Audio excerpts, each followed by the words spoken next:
welcome. Yes, we are finishing up our reading of Dracula by Bram Stoker. Starting with chapter 24. Dr. Seward's phonograph diary, spoken by Van Helsing. This to Jonathan Harker. You are to stay with your Madame Mina. We shall go to make our search, if I can call it so. For it is not search but knowing, and we seek confirmation only. But do you stay and take care of her today. This is your best and most holiest office. This day, nothing can find him here. May tell you that so you will know what we know already. For I have told them, he our enemy have gone away. He have gone back to his castle in Transylvania. Know it so well, was if a great hand of fire wrote it on the wall.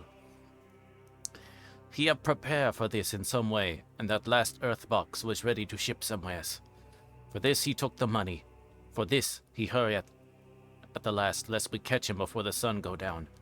It was his last hope, save that he might hide in the tomb that he think Miss Lucy, being as thought like him, keep open to him. But there was not of time. When that failed, he make straight for his last resource, his last earthwork. Mate say did I wish double and hit. So clever, oh so clever. We know that his game here was finished, and so we decide to go back home. He find ship going by the route he came, and he go in it. We go off now to find what ship and whither bound. When we have discovered that, we come back and tell you all. Then we will comfort you and poor Madame Mina with new hope.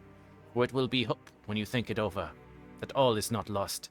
This very creature that we pursue, he take hundreds of years to go so far as London, that in one day we know the disposal of him, we drive him out.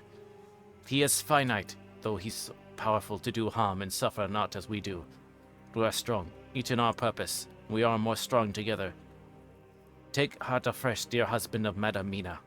This battle is not begun. This battle is but begun, and in the end we shall win. For sure that as that God sits on high to watch over his children, therefore be of much comfort till we return. Van Helsing. Jonathan Harker's Journal, 4th of October. When I read to Mina Van Helsing's message in the phonograph, the poor girl brightened up considerably. Already the certainty that the Count is out of the country has given her hope. He has given her comfort, and comfort is strength to her. For my own part, not that his horrible danger is not face to face with us. It seems almost impossible to believe in it. Even my own terrible experience in Castle Dracula seemed like a long-forgotten dream. Here in the crisp autumn air and the bright sunlight, how can I disbelieve? In the midst of my thought, my eye fell on the red scar on my poor darling's white forehead. Whilst at last there can be no disbelief. Mina and I fear to be idle, so we have been over all the diaries again and again. Somehow, although the reality seems greater each time, the pain and fear seem less. Something of a guiding purpose manifest, though, which is comforting. Mina says that perhaps we are the instruments of ultimate good. It may be. I shall try to think as she does. We have never spoken to each other yet of the future. It is better to wait till we see the professor and the others after their investigations. The day is running by more quickly than I ever thought a day could run for me again. It is now 3 o'clock. Mina Harker's Journal, 5th of October, 5 p.m. Our meeting for report. Present, Van Helsing, Lord Godalming, Dr. Seward, Quincy Morris, Jonathan Harker, Mina Harker. Van Helsing described what steps were taken during the day to discover on what boat and whither bound Count Dracula made his escape. As I knew he wanted to go back to Transylvania, I felt sure that he must go by the Danube mouth, or by somewhere in the Black Sea, since by that way he come. It was a dreary blank that was before us. Omne ignotum pro magnifico. And so with heavy hearts we start to find what ships leave for the Black Sea last night. He was in sailing ship, since Madame Mina tell of sails being sent. These not so important as to go into your list of shipping in the Times, and so we go by suggestion of Lord Godalming to your Lloyds, where our note of all ships of the sail haver so small. Thus we find that only one Black Sea bound ship go with the tide. She is the Tsarina Catherine, and she sailed from Doolittle's Wharf for Varna, and thence to other ports and up the Danube. So, said I, this is the ship where the Count is. Where is the Count? So off we go to Doolittle's Wharf, and there we find a man in office. For him we inquire of the goings of the Serena Catherine. He swear much, and he red face and loud of voice, but he good fellow all the same. He give him something from his pocket, which crackle as he roll it up, and put it in so small bag, which he have hid deep in his clothing. He still better fellow and humble servant to us. He come with us as many men who are rough and hot. These be better fellows too when they have been no more thirsty. They say much of blood and bloom, and others which I comprehend not, though I guess what they mean. Nevertheless, tell us all things which we want to know.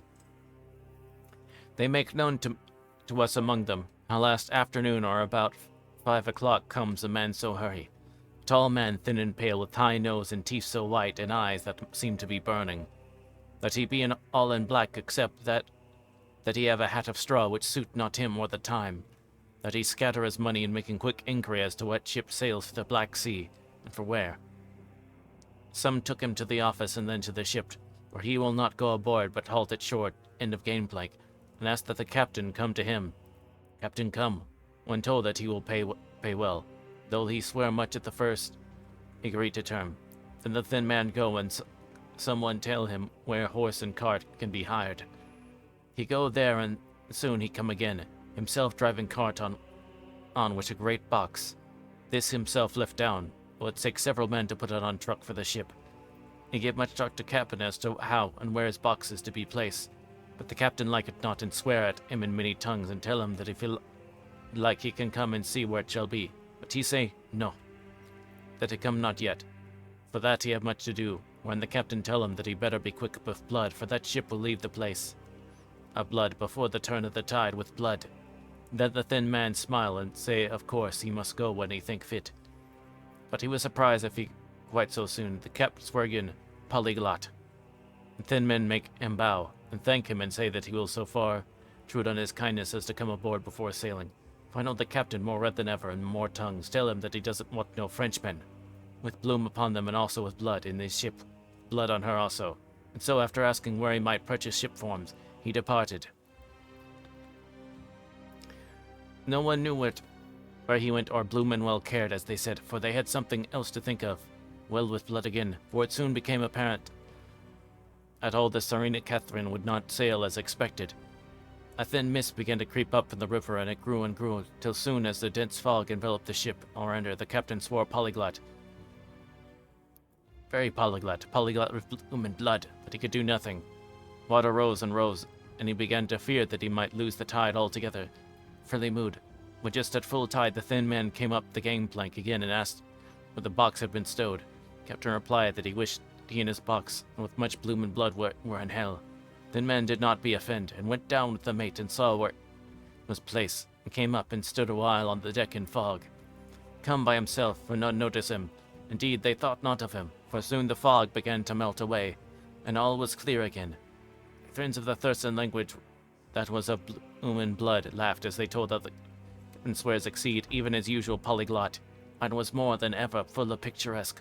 When on questioning other mariners who were on movement up and down the river that hour, he found that few of them had seen any of the fog at all except where it lay around the wharf, for the ship went out at the ebb and tide and was doubtless by morning far down the river mouth. She was then, and when they told us, well out to sea. So, my dear Mina, it is that we have to rest for a time, for our enemy is on the sea. With the fog at this command and on his way to the Danube mouth, to sail a ship takes time. Goes he never so quick, and when we start to go on land, mark quick, and we meet him there. Our best hope is to come on him when in box between sunrise and sunset. Our best hope is to come on, for then he can make no struggle. We deal with him as we should. There are days for us in which we can make ready our plan. We know all about where he go, for we have seen the owner of the ship, who show us invoices and all papers that can be. The box we seek is to be landed in Varna, and to be given to an agent. One Aristix who will be present will there present his credentials, so our merchant friend will have done his part. When he asked if there be any wrong, for that so he can telegraph and have inquiry made at Varna. We say no. For what is to be done is not for police or of the customs. It must be done by us alone and in our own way. When Van Helsing had done speaking, I asked him if he were certain that the Count had remained on board the ship. We have the best proof of that, your own evidence, when in the hypnotic trance this morning.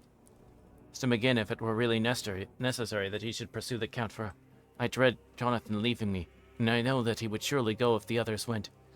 He answered in growing passion at first quietly, and as he went on, however, he grew more angry and more forceful.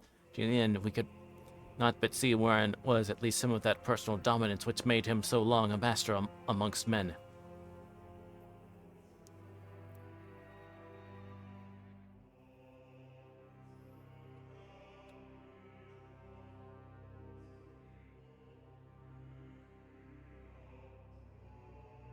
Yes, it is necessary. For your sake in the first, and then for the sake of humanity. This monster has done much harm already, in the narrow scope where he finds himself. A short time, when as yet he was only as body groping as so small measure in darkness and not knowing.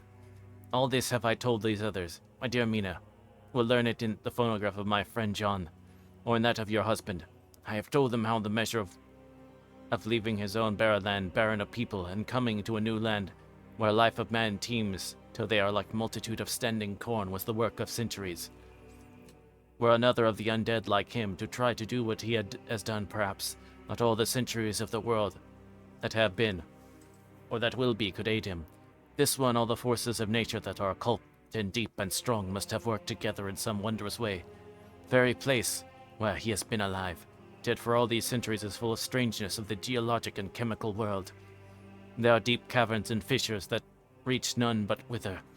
There are been volcanoes, some of whose openings still send out waters of strange properties, and gases that kill or make to vivify. Doubtless there is something magnetic or electric in some of these combination of occult forces, which work for physical life in strange way. Self was from the first some great qualities. The hard and warlike time he was celebrate that he have more iron nerve, more subtle brain, more brave heart than any man, and him some vital principle have in strange way found their utmost. And as his body keeps strong and grow and thrive, so his brain grow too. All this without the diabolic aid which is worthy to him. For it have to yield to the powers that come from and are symbolic of good. And now, this is what he is to us. He have infect you, forgive me, my dear, that I must say much, but it is for good of you that I speak. Infect you in such wise that even if he do no more, you have only to live in your old sweet way, and so in time death, which is of man's common lot and God's sanction, shall make you like to him. This must not be, sworn together that it must not. Thus we are ministers of God's own wish, that the world, and men for whom his son died, will not be given over to monsters, whose very existence would defame him. He have allowed us to redeem one soul already, and we go out as old knights of the cross to redeem more. Like them, we shall travel towards sunrise, and like them, if we fall in good cause. He paused, and I said, will not the Count take his rebuff wisely? Since he has been driven from England, will he not avoid it, as a tiger does the village from which he has been hunted? Ha, he said. Simile of the tiger good for me. I shall adopt him. Your manager, as they call the tiger, who has once tasted blood of the human, care no more for the other prey, but prowl unceasing till he get him. This that we hunt from our village is a tiger to a man-eater, and has never ceased to prowl. And himself, he is not one to retire and stay far. In his living life, he go back to Turkey frontier, and attack his enemy on his own ground. To be beaten back, did he stay? No, he come again and again. Again, look at his persistence, endurance. Look at his persistence, endurance. The child brain that was to him, he have so long conceived the idea of coming to a great city. What does he do? He find out the place of all the world most promised for him. Then he deliberately set himself down to prepare for the task. He find in patience just how is the strength and what are his powers. He study new tongues. He learn new social life, new environment of old ways, the politics, law, finance, the science, habit of a new land and a new people, who have come to be since he was. His glimpse that he have had, whet his appetite only and unkeen his desire. Nay, it helped him to grow as to his brain, for it all a proof how right he was at the first in his surmises. He have done this alone from a ruined home in a forgotten land. What more may he not do when the greater world of thought is open to him? He that can smile at death, as we know him, can flourish in the midst of diseases that kill off whole peoples. If such one was to come from God and not the devil, what a force for good might he not be in this old world of ours, but we are pledged to set the world free. Our toil must be in silence, and our efforts all in secret. For in this enlightened age, when men believe not even what they see, the doubting of wise men would be his greatest strength.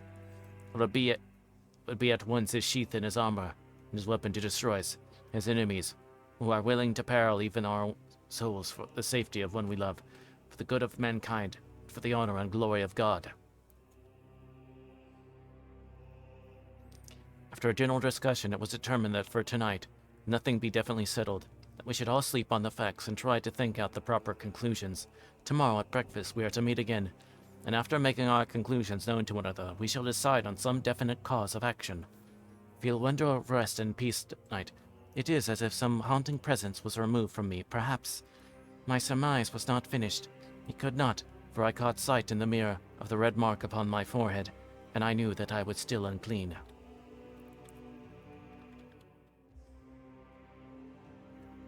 Okay, just one moment. Right back.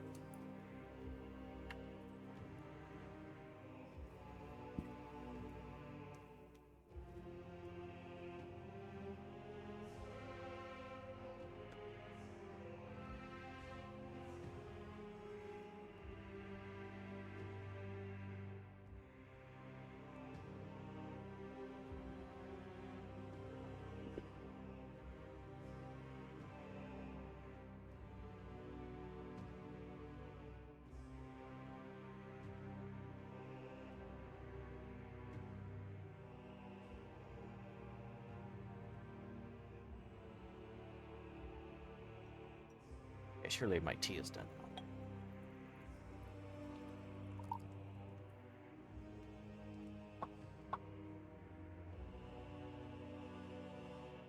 Bedtime story. Welcome in, Spirit. Oh, welcome. Yes, bedtime story. We're finishing up Dracula tonight.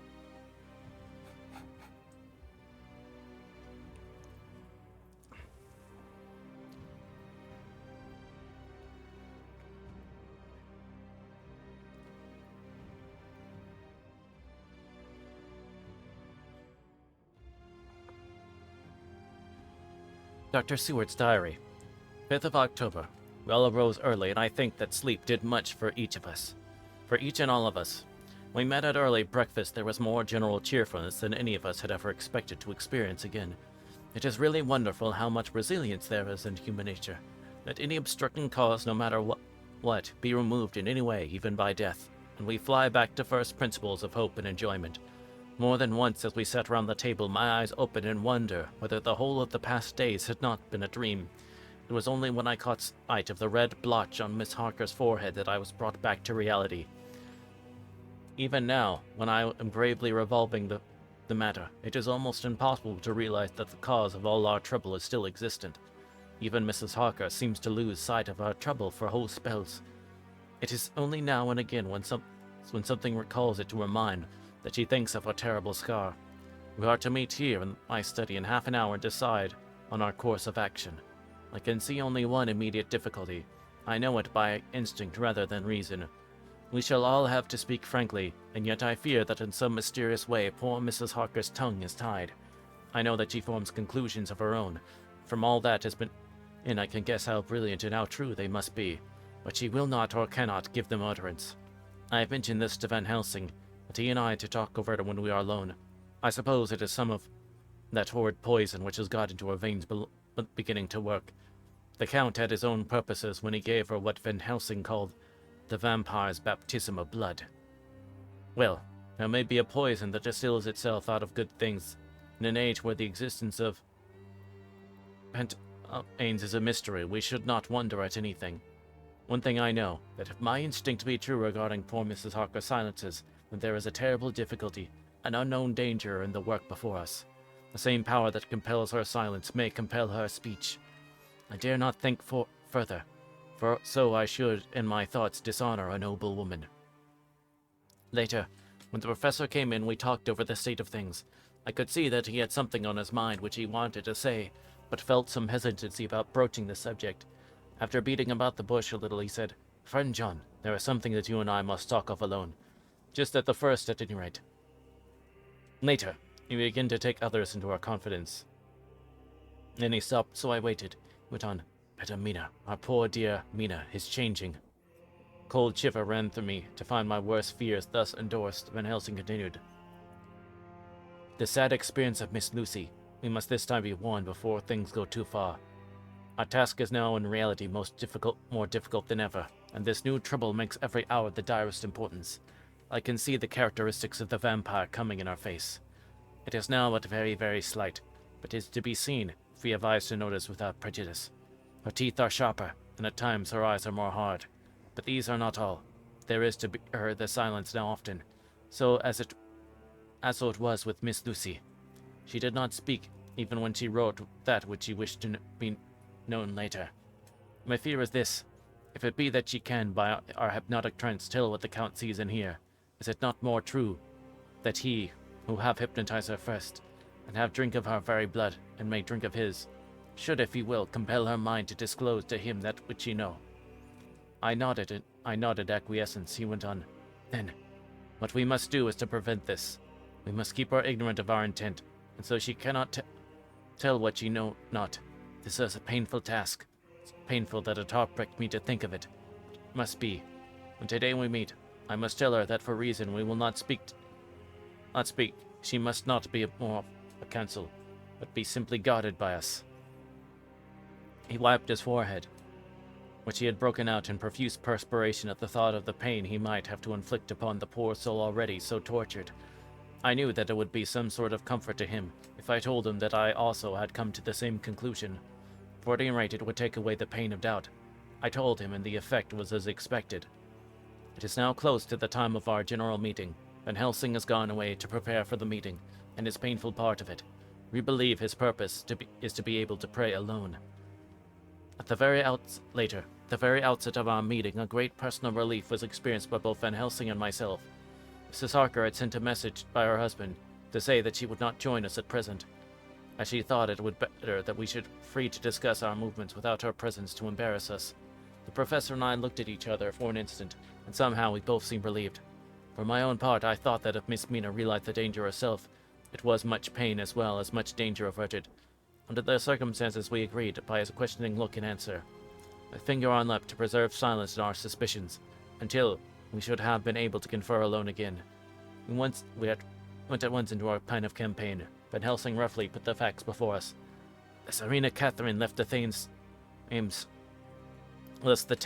yesterday tomorrow.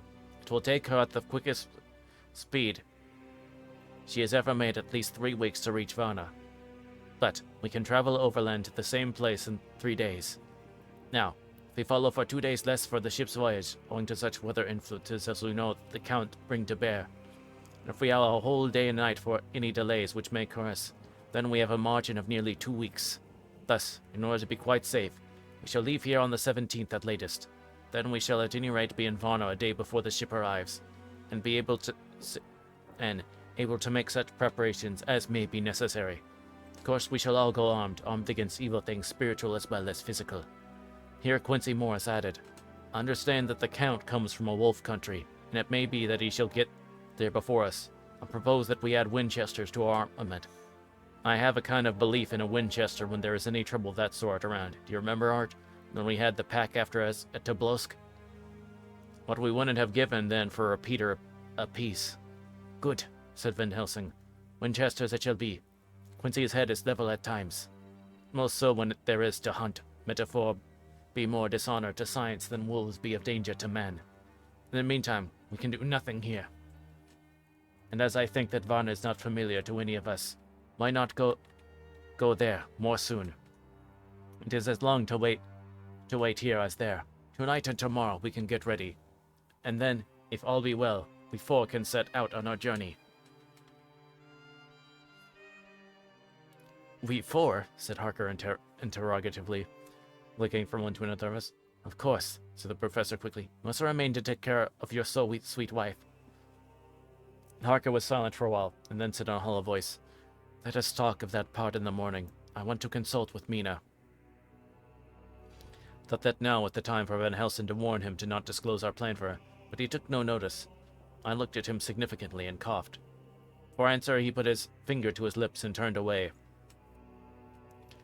Jonathan Harker's Journal, 5th of October. Afternoon. For some times after our meeting this morning, I could not think. The new phases of thought leave in my mind in a state of wonder which allows no room for active thought. Mina's determination not to take any part in the discussion set me thinking, and as I could not argue the matter with her, I could only guess. I am as far as ever from a solution now, the way the others received it. Too puzzled to me. The last time we talked of the subject, we agreed that there be no more concealment of anything amongst us. Mina is sleeping now, calmly and sweetly, like that of a little child. Her lips are curved and her face beams with happiness. Thank God there are such moments still for her. Later. How strange it all is. I sat watching Mina's happy sleep, and I came so near to being happy myself, as I suppose I shall ever be. As the evening drew and the earth took its shadows from the thing lower, the silence of the room grew more and more solemn to me. All at once, Mina opened her eyes and looked at me tenderly and said, Jonathan, I want you to promise me something on your word of honor. A promise made to me, made holily in God's hearing, and not to be broken, though I should go on my knees and implore you with bitter tears. Quick, you must make it to me at once. Mina, I said. Mina, I said, a promise like that, I cannot make it once. I may have no right to make it. But a dear one, she said with such spiritual intensity that her eyes were like pole stars. It is I who wish it, and it is not for myself. You can ask Dr. Van Helsing if I am not right. If he disagrees, you may do as you will. Nay, more if you all agree. Later, you are absolved from the promise. I promise, I said. For a moment, she looked supremely happy, though to me all happiness for her was denied by the red scar on our forehead. She said, Promise me that you will not tell me anything of the plans formed for the campaign against the Count, not by word or inference, or implication, or at any time while this remains to me, and she solemnly pointed to the scar. I saw that she was in earnest, and said something, I promise, and as I said, I felt that from that instant a door had been shut between us.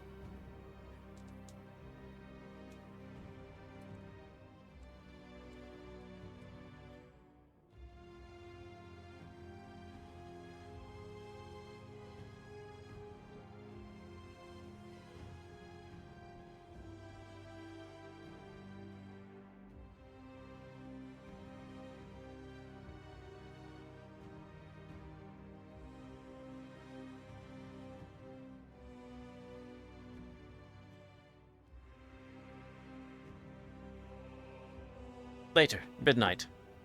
Mina has been bright and cheerful all evening, so much that all the rest seemed to take courage as if infected so much with her gaiety. As a result, even I felt as if all the pain and gloom which weighs us down was somewhat lifted. We all retired early. Mina is now sleeping like a little child. It is wonderful to think that her faculty of sleep remains to her in the midst of terrible trouble. Thank God for it, for then at least she can forget her care. Perhaps her example may affect me as her gaiety did tonight. I shall try it. Oh, for a dreamless sleep.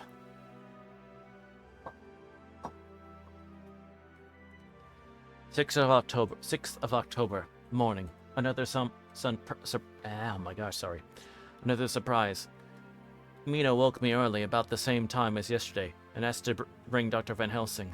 I thought that it was another occasion for hypnotism. Without question, went for the professor. He had evidently expected some such call, for I found him dressed in his room. His door was ajar, so we could hear the opening of the door and of our room. He came at once as he passed in the room. He asked Mina if the others might come too. No, she said quite simply, not be necessary. You can tell them just as well.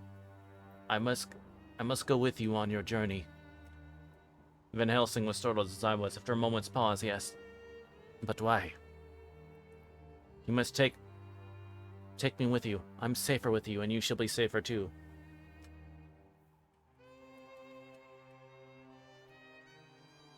But what? My dear Madam Mina, you know that your safety is our solemnest duty. If we go into danger, to which you are... or may be more liable than any of us from circumstances, things that have been. He paused, embarrassed. As she replied, she raised her finger and pointed to her forehead. I know. That is why I must go. I can tell you now. Whilst the sun is coming up, I may not be able again. I know that when the Count wills me, I must go. I know that if it tells me to come in secret, I must by any device to hoodwink even Jonathan. God saw the look that she turned on me as she spoke. If there be indeed a recording angel, that look is noted to her everlasting honor. I could only clasp her hand. I could not speak. My emotion was too great for even the relief of tears. She went on. Men are brave and strong, or strong in your numbers, for you can defy that which would break down the human endurance of one who had to guard alone. Besides, I may be of service, since you can hypnotize me, and so learn that which even I myself do not know. Van Helsing said gravely, Madam Mina, you are always most wise. You shall thus come, and together we shall do that which we go forth to achieve. When she had spoken, Mina's long spell of silence made me look at her. She had fallen back on her pillow asleep. She did not even wake when I had pulled up the blind and let the sunlight which flooded the room. Van Helsing motioned me to come with him quietly. He went to his room, and within a minute, Lord Godalming, Seward, and Morris were with us also. He told them what Mina had said, and went on. The morning, we shall leave Havana. If we have now to deal with a new factor, Madam Mina. Her soul is true. It is to her an agony to tell us so much as she has done. But it is most right, and we are warned in time. There must be no chance lost, and in Varna we must ready to act the instant when that ship arrives. What shall we do exactly? Asked Mr. Morris laconically. The professor paused before replying. We shall at the first board of that ship then. We have identified the box. We shall place a branch of the wild rose on it. This we will fasten, for when it is there, none can emerge. At least is the superstition. And for superstition we must trust at the first. It was man's faith in the early, and it have roots in faith still. Then we shall get the opportunity that we seek. When none are near to see, we shall open the box, and all will be well. I shall not wait for any opportunity, said Morris. When I see the box, I shall open it and destroy the monster, though there were 1,000 men looking on. And if I'm to be wiped out for the next moment, I grasped his hand instinctively, and found it as firm as a piece of steel. I think he understood my look. I hope he did. Goodbye, said Van Helsing. Brave boy, Quincy is all man. God bless him for it. My child, believe me, none of us shall lag behind or pause from any fear. I do but say what we must do, but indeed, we cannot say what we may do. There are so many things which may happen, and their ways and their ends are so various that until the moment we may not say. We shall all be armed, in all ways, and when the time for the end has come, our effort shall not be lack. Now, let us today put all our affairs in order. Let all things which touch on others dear to us, and who on us depend, be complete. For none of us can tell what, or when, or how the end may be. As for me, my own affairs are regulate, and as I have nothing else to do, I shall go make arrangements for the travel. I shall have all tickets and so forth for our journey. There was nothing further to be said, and we parted. I shall now settle up all my affairs of earth and be ready for whatever may come. Later. It is done. My will is made and all complete. Being if she survives is my sole heir. If it should not be so, then the others who have been so good to us shall have remainder. It is now drawing towards the sunset. Mina's uneasiness calls my attention to it. I'm sure that there is some occasion on mind with the time of exact sunset will reveal. These occasions are becoming harrowing times for us all. For each sunrise and sunset opens up some new danger, some new pain, which, however, may in God's will be means to a good end. I've read all these things in the diary since my darling must not hear them now. But if it may be for that she can see them again, they shall be ready. She is calling to me. And that is the end of chapter 24.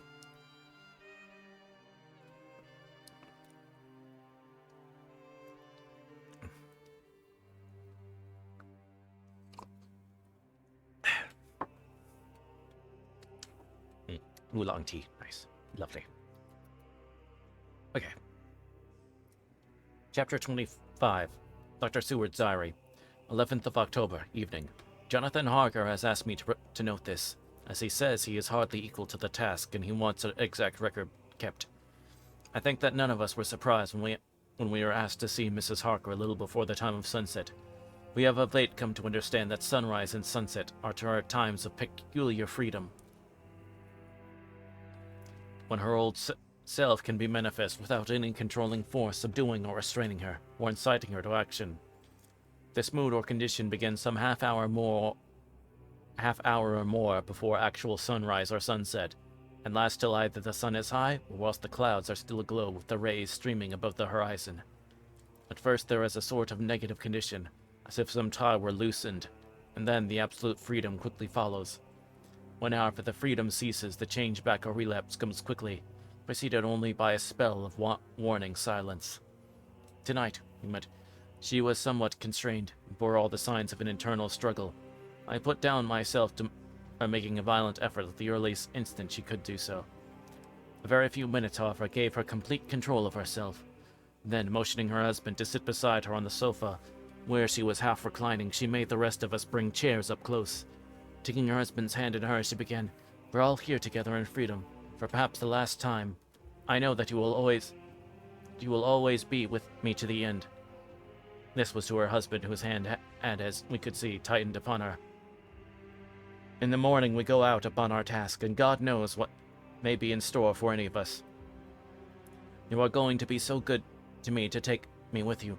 I know that all the brave, earnest men can do for a poor, weak woman, whose soul perhaps is lost. No, not yet. But is at any rate at stake. You will do, but you must remember that I am not as you are.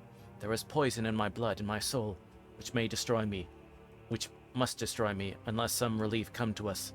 Friends, you know me so well, as I do, that my soul is at stake. I know, and though I know there was one way out for me, you must not, and I must not take it." She looked appealing less to all in turn, beginning and ending with her husband. "What is that way?" asked Van Helsing in a hoarse voice. "It is that way, which we may not take. That I may die now, either by my own hand or that of another, before the greater evil is entirely wrought.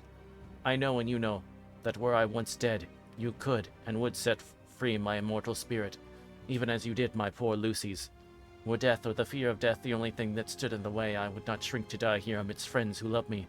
But death is not all. I cannot believe that to die in such a case, when there is hope for us and a bitter task to be done, is God's will.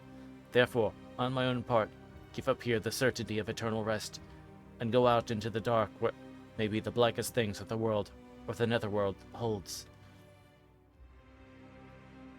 We were all silent, for we knew instinctively that this was only a prelude.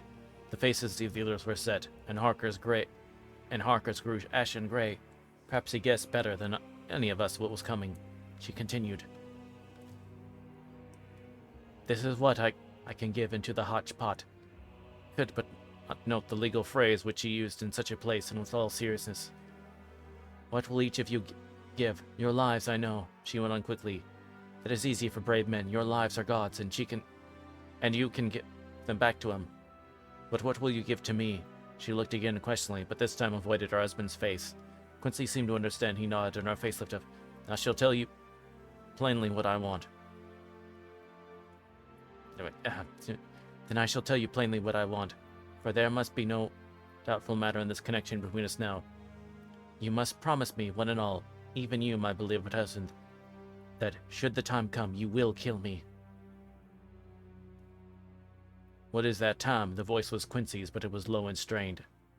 "When you shall be convinced that I'm so changed that it is better that I die that I may live.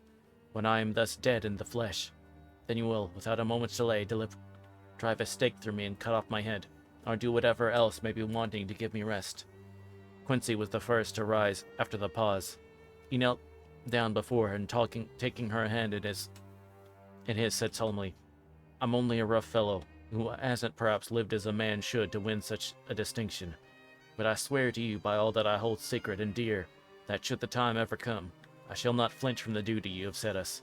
And I promise you, too, that I shall make all certain. For if I am only doubtful, I shall take it that the time has come. My true friend, was all she could say amidst her fast-falling tears, as bending over she kissed his hand. I swear the same, my dear Madame Mina, said Van Helsing. And I, said Lord Godalming, each of them in turn, kneeling to her to take the oath. I followed myself. Then her husband turned to her, one-eyed and with a greenish pallor, which subdued the snowy whiteness of his hair, and asked, And must I, too, make such a promise, my dear wife? You too, my dearest. With infinite yearning of pity in her voice and eyes. You must not shrink. You are nearest and dearest, and all the world to me. Our souls are knit into one, for all life and all time. Think, dear, that there have been times when brave men have killed their wives, their womankind, to keep them from falling into the hands of the enemy. Their hands did not falter any the more because those that they loved implored them to slay them. It's men's duty towards those whom they love in such times of sore trial. And oh, my dear, if it to be that I must meet death at any hand, let it be at the hand of him that loves me best. Van Helsing, I have not forgotten your mercy in poor Lucy's case to him who loved. She stopped with a flying blush and changed her phrase. To him who had the best right to give peace. If that time shall come again, I look to you to make it a happy memory of my husband's life, that it was his loving hand which set me free from the awful thrall upon me. Again I swear, came the professor's resonant voice. Mrs. Harker smiled, positively smiled, as with a sigh of relief she leaned back and said, Now with one word of warning, a warning which you must never forget. This time, if it ever comes, may come quickly and unexpectedly. In such case, we must lose no time in using your opportunity. At such a time, I myself might be, nay, if the time ever come, shall be leagued with your enemy against you. One more request, she became very solemn as she said this. It's not vital and necessary like the other, but I want you to do one thing for me, if you will. Belk acquiesced, but none spoke. There was no need to speak. I want you to read the burial service. She was interrupted by a deep groan from her husband. Taking his hand in hers, she held it over her heart, and you must read it over me some day. Whatever may be the issue of all this fearful state of things, be a sweet thought to all or some of us, you, my dearest. Well, I hope, read it, for then it will be in your voice in my memory forever, come what may. My dear one, he pleaded, death is afar off from you. Nay, she said, holding up and warning him, deeper in death at this moment than if the weight of an earthly grave lay heavy upon me. Wife, must I read it? He said before I began. It would comfort me, my husband, was all she said, and began to read when she had got the book ready. How could anyone tell of that strange scene, its solemnity, its gloom, its sadness, its horror, and withal its sweetness? Even a skeptic, who could see nothing but a travesty of bitter truth in anything holy or emotional, would have melted to the heart, having been seen that little group of loving and devoted friends kneeling round that stricken and sorrowing lady, or heard the tender passion of her husband's voice, as in tones so broken and emotional, that often he had to pause to read the simple and beautiful service from the burial of the dead. Cannot go on, words and voices fail me. She was right in her instinct. Strange as it was, bizarre as it may hereafter seem even to us who felt its potent influence at the time, it comforted us much, and the silence which showed Mrs. Harker's coming relapse from her freedom of soul did not seem so full of despair to any of us as we had dreaded. Jonathan Harker's Journal, 15th of October, Varna. We left Charing Cross on the morning of the 12th, got to Paris the same night, and took the places secured for us in the Orient Express. We traveled night and day, arriving here at about 5 o'clock. Lord Godalming went on to the consulate to see if any telegram had arrived for him, whilst the rest of us came to this hotel, the Odysseus. The journey may have had incidents. I was, however, too eager to get on to care for them. Till the Tsarina Catherine comes into port, there will be no interest for me in anything in the wide world. Thank God, Mina is well, and looks to be getting stronger. Her color is coming back. She sleeps a great deal. Throughout the journey, she slept nearly all the time, both sunrise and sunset. However, she is very wakeful and alert, and it has become a habit for Van Helsing to hypnotize her at such times. At first, some effort was needed, and he had to make many passes, but now she seems to yield at once, as if by habit, and scarcely any action is needed. He seems to have power at these particular moments to simply will, and our thoughts obey him. He always asks her what she can see and hear. She answers to the first, "Nothing at all. Nothing. All is dark." To the second, can hear the waves lapping against the ship, the water rushing by. Canvas and cordage strain, and masts and yards creak. The wind is high. I can hear it in the shrouds, and the bow throws back in the foam. It is evident that the Tsarina Catherine is still at sea, hastening on her way to Varna. Lord Godalming has just returned. He had 4 telegrams, one each day since we started, and all to the same effect. Tsarina Catherine had not been reported to Lloyd's from anywhere. He had arranged before leaving to London that his agents would send him every day a telegraph saying that the ship had been reported. He was to have a message, even if she were not reported, so that he might be sure that there was a watchman kept at the other end of the wire. We had dinner and went to bed early. Tomorrow we were to see the vice-consul to arrange, if we can, about getting on board the ship as soon as she arrives. Van Helsing says that our chances will be to get on the boat between sunrise and sunset. The Count, even if he takes the form of a bat, cannot cross the running water of his own volition, and so cannot leave the ship. As he dare not change the man's form without suspicion, which he evidently wishes to avoid, he must remain in the box. If then we can come on board in sunrise, he is at our mercy, for we can open the box and make sure of him as we did of poor Lucy before he wakes. What mercy she'll get from us all will not count for much. We think that we shall not have much trouble with officials or seamen. Or the seamen. Thanks God, this is the country where bribery can do anything, and we are well supplied with money. We only have to make sure that the ship cannot come into port between sunset and sunrise without our being warned, and we shall be safe. Judge Moneybag will settle this case, I think. 16th of October. Meaner's report still the same. Lapping waves and rushing water, darkness and favoring winds. We are evidently in good time, and when we hear of the Tsarina Catherine, we shall be ready. As she must pass the Dardanelles, we are sure to have some report.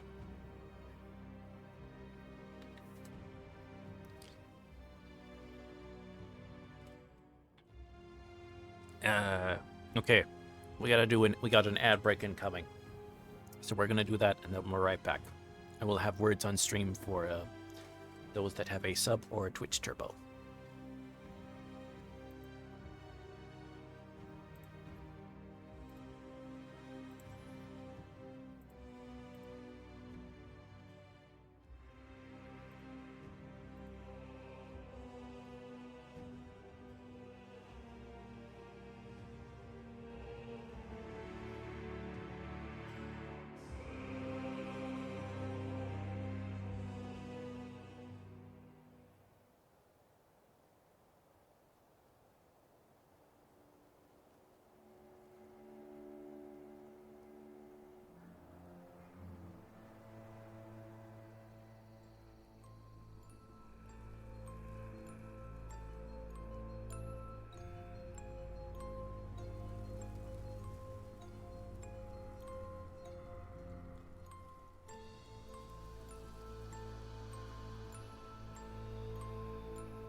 Okay, we back.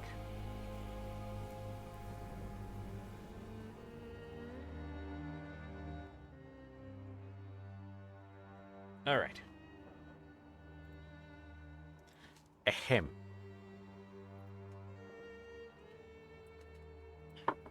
16th of October. Mina's report still the same. Lapping waves and rushing water. Darkness and favoring winds. We're evidently in good time, and when we hear of the Serena Catherine, we shall be ready. As she must pass the Dardanelles, we are sure to have report. Okay, I already read that. My bad. Ahem. 17th of October. Everything is pretty well fixed now. I think to welcome the Count on his return from his tour. Godalming told the shippers that he fancied that the box sent aboard might contain something stolen from a friend of his, and got a half consent that he might open it at his own risk. The owner gave him a paper telling the captain to give him every facility in doing whatever he chose on board the ship, and also as a similar operation to his agent at Varna. We have seen the agent, who was much impressed with the Godalming's kindly manner to him. We are all satisfied that whatever he can do to aid our wishes will be done. We've already arranged what to do in the case we get the box open. If the Count is there, Van Helsing and Seward will cut off the head at once, then drive a stake through his heart. Morris and Godalming and I shall prevent interference, even if we have to use the arms which we shall have ready. The professor says that if we can so treat the Count's body, it will soon after fall into dust. In such case, there will be no evidence against us, in case any suspicion of murder were aroused. But even if it were not, we should stand or fall by our act, and perhaps someday this very script may be evidence to come between some of us and a rope.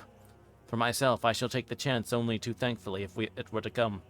We mean to leave no stone unturned to carry out our intent. We have arranged with certain officials that the instant the Tsarina Catherine is seen, we are to be informed by a special messenger. 24th of October. A whole week of waiting. Daily telegrams to Godalming, but only the same story. Not yet reported. Mina's morning and evening hypnotic answer is unvaried.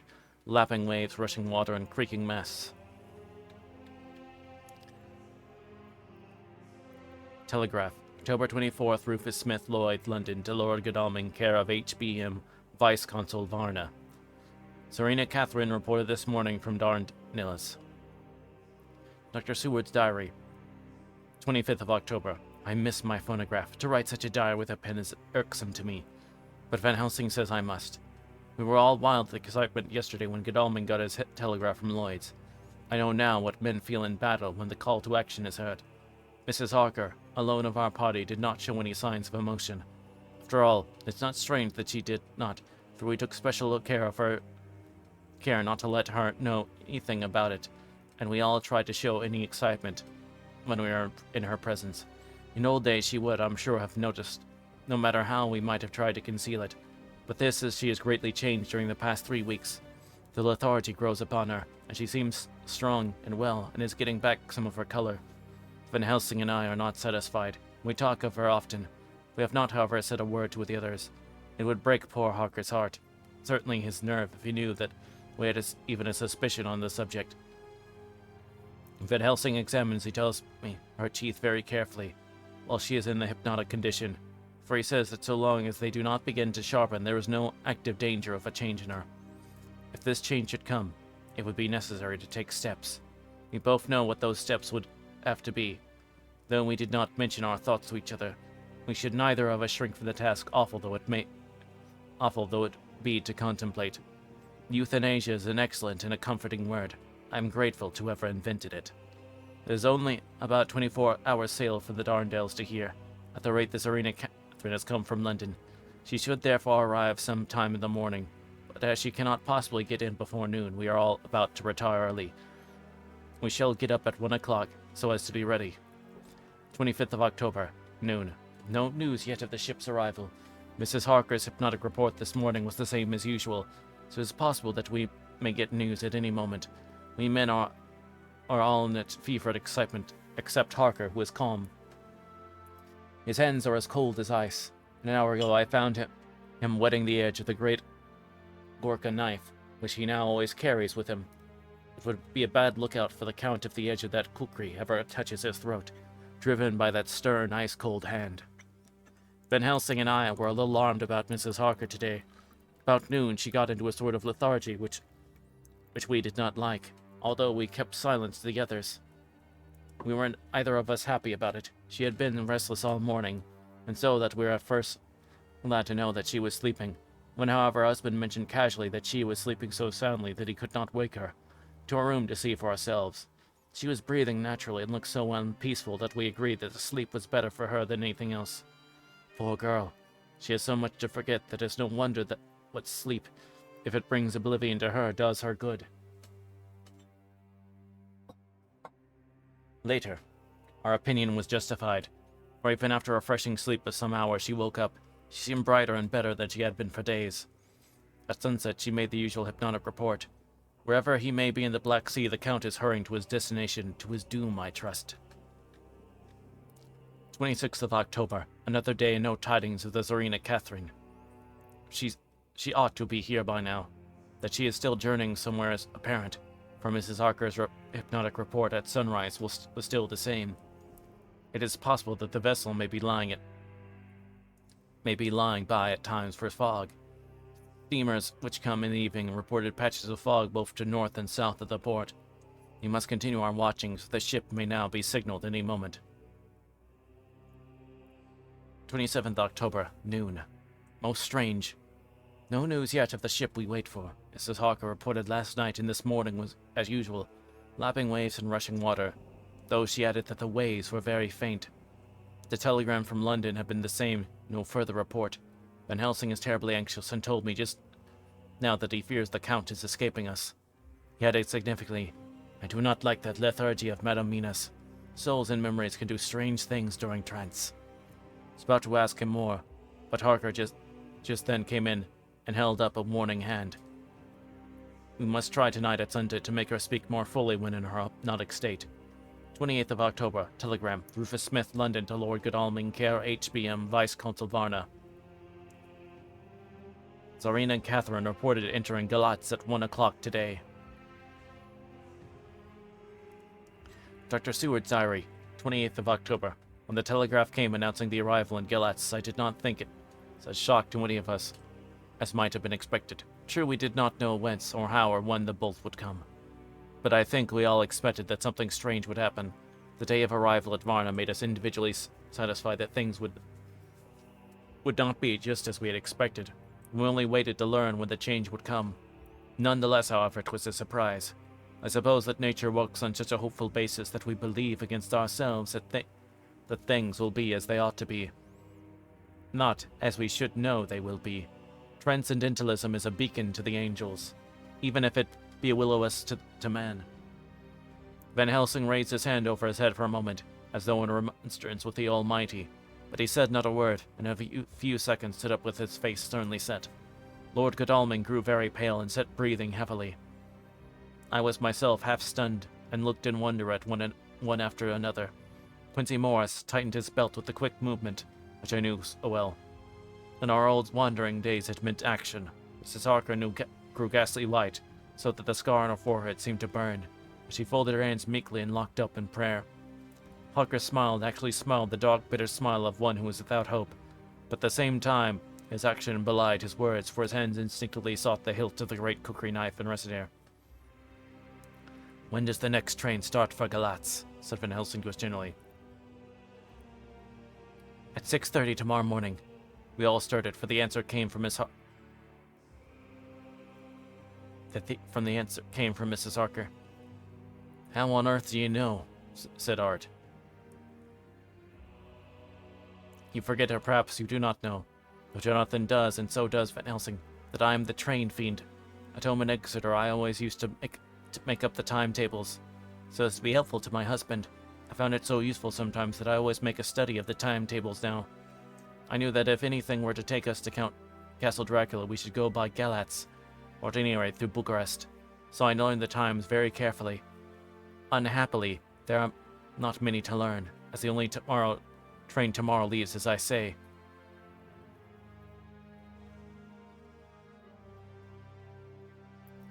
Little did you know I'm autistic.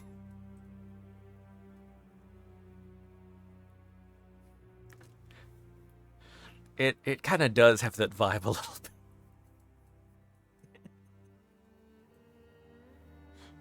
Little did you know. I push his glasses up. I'm autistic. And the into trains type of autistic. Rattles the entire schedule of train departure times. And the make and model of the trains.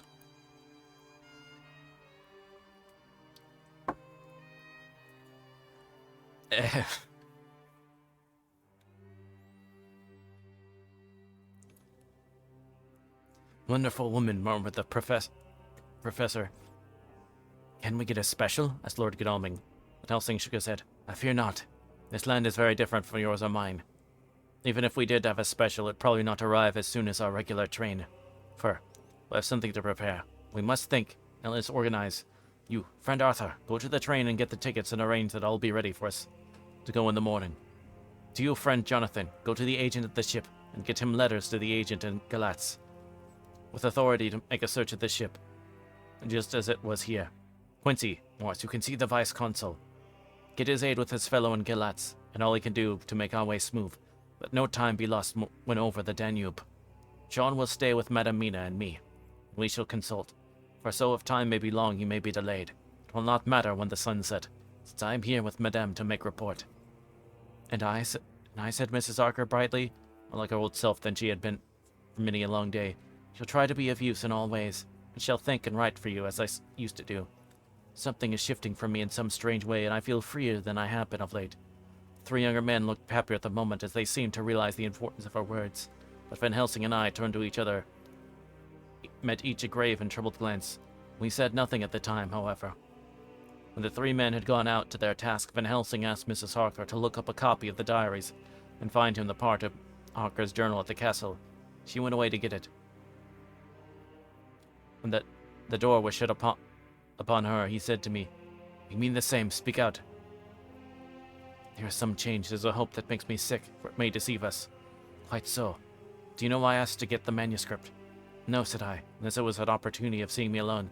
Well, in part right, friend John, but only in part. I want to tell you something, and oh, my friend, I'm taking a great, terrible risk, but I believe it is right.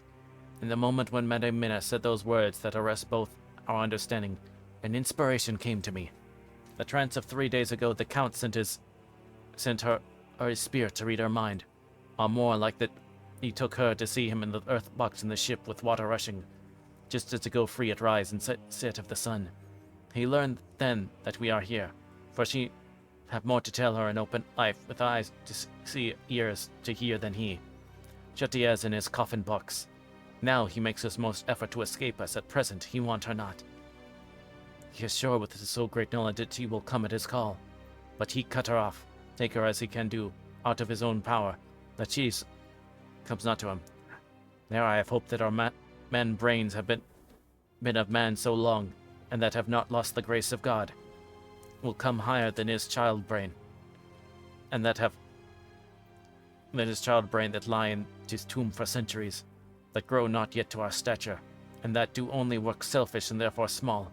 Here comes Madame Mina, not a word to her of her trance. She knows it not, but to overwhelm her and make despair just when we want all hope, and all her courage. When most we want all her great brain, which is trained like man's brain, but is a sweet woman, and have a special power which the Count give her, which he may not take away together, though he think not so. Hush, let me speak, and you shall learn. John, my friend, we're in awful straits, I fear, as I never feared before. We can only trust the good God. Silence, here she comes. I thought that the professor was going to break down and have hysterics, just as he had when Lucy died. With great effort he controlled himself, and was at perfect nervous poise when Kurt tipped into the room. Bright and happy looking, and doing of working, seemed forgetful of her misery. She came in, she had a number of sheets of typewriting to Van Helsing. He looked over them gravely, his face brightening up as he read. Then holding the pages between his finger and thumb, he said, "Friend John, you have so much experience already, and you too, dear Mina, that are young. Here is a lesson. Do not fear even to think. That half thought has been buzzing often in my brain, but I fear to let him loose his wings. Here now with more knowledge, I go back to where that half-thought come from, and I find that he be no half-thought at all. That be a whole thought, though so young that he is not yet strong to use his little wings. Nay, like the ugly duck of my friend Hans Andersen. He be no duck at all, but a big swan thought that sail nobly on big wings. Time come to him to try them. See, I read here what Jonathan have written. Other of his race who in a later age again and brought his forces over the great river into Turkey land. Who then, when he was beaten back, come again and again and again, though he had to come alone from the bloody field where his troops were being slaughtered, since he knew that he alone could ultimately triumph. What does this tell us? Not much, no. The Count's child thought see nothing, therefore he speaks so free. Your man thought see nothing, my man thought sees nothing just till now. Till just now. No, there come another word from someone who speak without thought, because she too know not what it means, but it means what it might mean. Just are there elements which rest, yet when in man's nature come, they move on their own, and touch the poof, and there comes a flash of light heaven-wide that blind and kill and destroy some, but that show up all earth below for leagues and leagues. It's not so. Well, I shall explain to you. Begin. Have you ever studied the philosophy of crimes? Yes or no? John. Yes, for his study of insanity. You. No, Madame Ida. For crime touch you not. Not for once. Still your mind works true, and argues not a particular ad universal. There is this peculiarity in criminals, so constant in all countries, in all times, that even police, who know not much from philosophy, come to know it empirically. That is to be empiric. The criminal always work at one crime. That is, the true criminal, who seems predestinate to crime, and who will of none other. This criminal have not full man brain. He is clever and cunning and resourceful, but he may be not of man's stature as to brain. He be of child brain in much. Well, this criminal of ours is predestinate to crime also. He too have child brain. It is the child to do what he have done. The little bird, the little fish, the little animal, learn not by principle, but empirically. And when he learned to do, then there was to him the ground to start from to do more. Dos po sto, said Archimedes. Give me a fulcrum, and I shall move the world. To do once is the fulcrum whereby child brain become man brain. Until he had purpose to do more, he continued to do the same again every time, just as you have done before. I see that your eyes have opened, and that the lightning flashed now leagues. Harker began to clap her friends, and her eyes sparkled. Now you shall speak. Tell us too, dry men of science, what you see with those so bright eyes.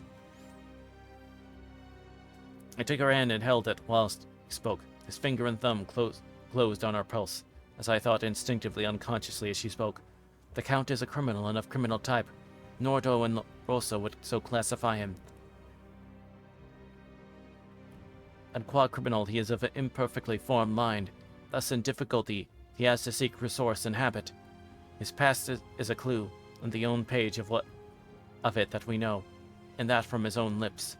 He tells us that once before, when in what Mr. Morris would call a tight place, he went back to his own country from the land he had tried to invade, and thence, without losing purpose, prepared himself for a new effort. He came again better equipped for his work, and won. So he came to London to invade a new land. He was beaten, and while all hope of success was lost and his existence in danger, he flew back over the sea to his home, just as formerly as he had fled over to the Danube from Turkeyland. Good, good. So clever lady, announcing enthusiastically as he stopped and kissed her hand. But later, he said to me calmly, as though we had been A moment later, he said to me as calmly as though we had been having as calmly as though we had been having a sick room consultation. 72 only, and in all this excitement, I have hope. Turn you again, he said with keen expectation. But go on. There is more to tell if you will. Be not afraid, John and I know. I do in any case, and shall tell if you are right. Speak without fear. I do, but you'll forgive me if I sound too egotistical. Not. You must be egoist, for it is of you that we think. Then as he is criminal, he is selfish, and as his intellect is small and his action is based on selfishness, he confines himself to one purpose. The purpose is remorseless. As he fled back over the Danube, leaving his forces to be cut in pieces, So now he is intent on being safe, careless of all. So his own selfishness frees my soul somewhat from the terrible power which he's acquired over me on that dreadful night.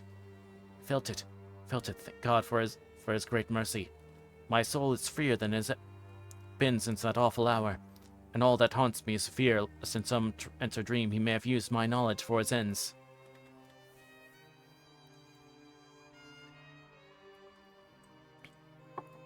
The professor stood up. He has so used your mind.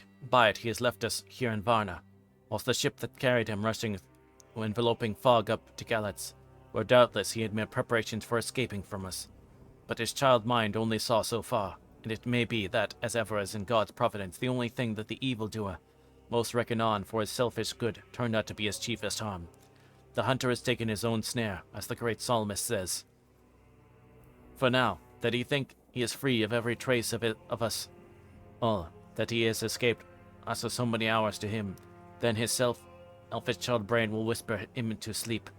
You think, too, that he has cut himself off from knowing your mind. There can be no knowledge of him to you. There is where he fail. That terrible baptism of blood which he gives you makes you free to go to him in spirit. And as you have yet done in your times of freedom, when the sun rise and set, at such times you go by my volition and not by his. And this power to good of you and others you have won from your suffering at his hands.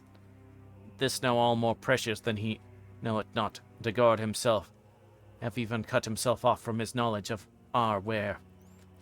We, however, are not selfish, and we believe that God is with us through all this blackness, these many dark hours. We shall follow him, and we shall not flinch even if we power ourselves that we become like him. Friend John, this has been a great hour. Has done so much to advance our way. You must be scribe and write all down, so that when others return to their work, you can give it to them. Then they shall know what to do. And so I have written it whilst we await their return. Mrs. Harker has written with the typewriter. All she has brought the manuscript to us.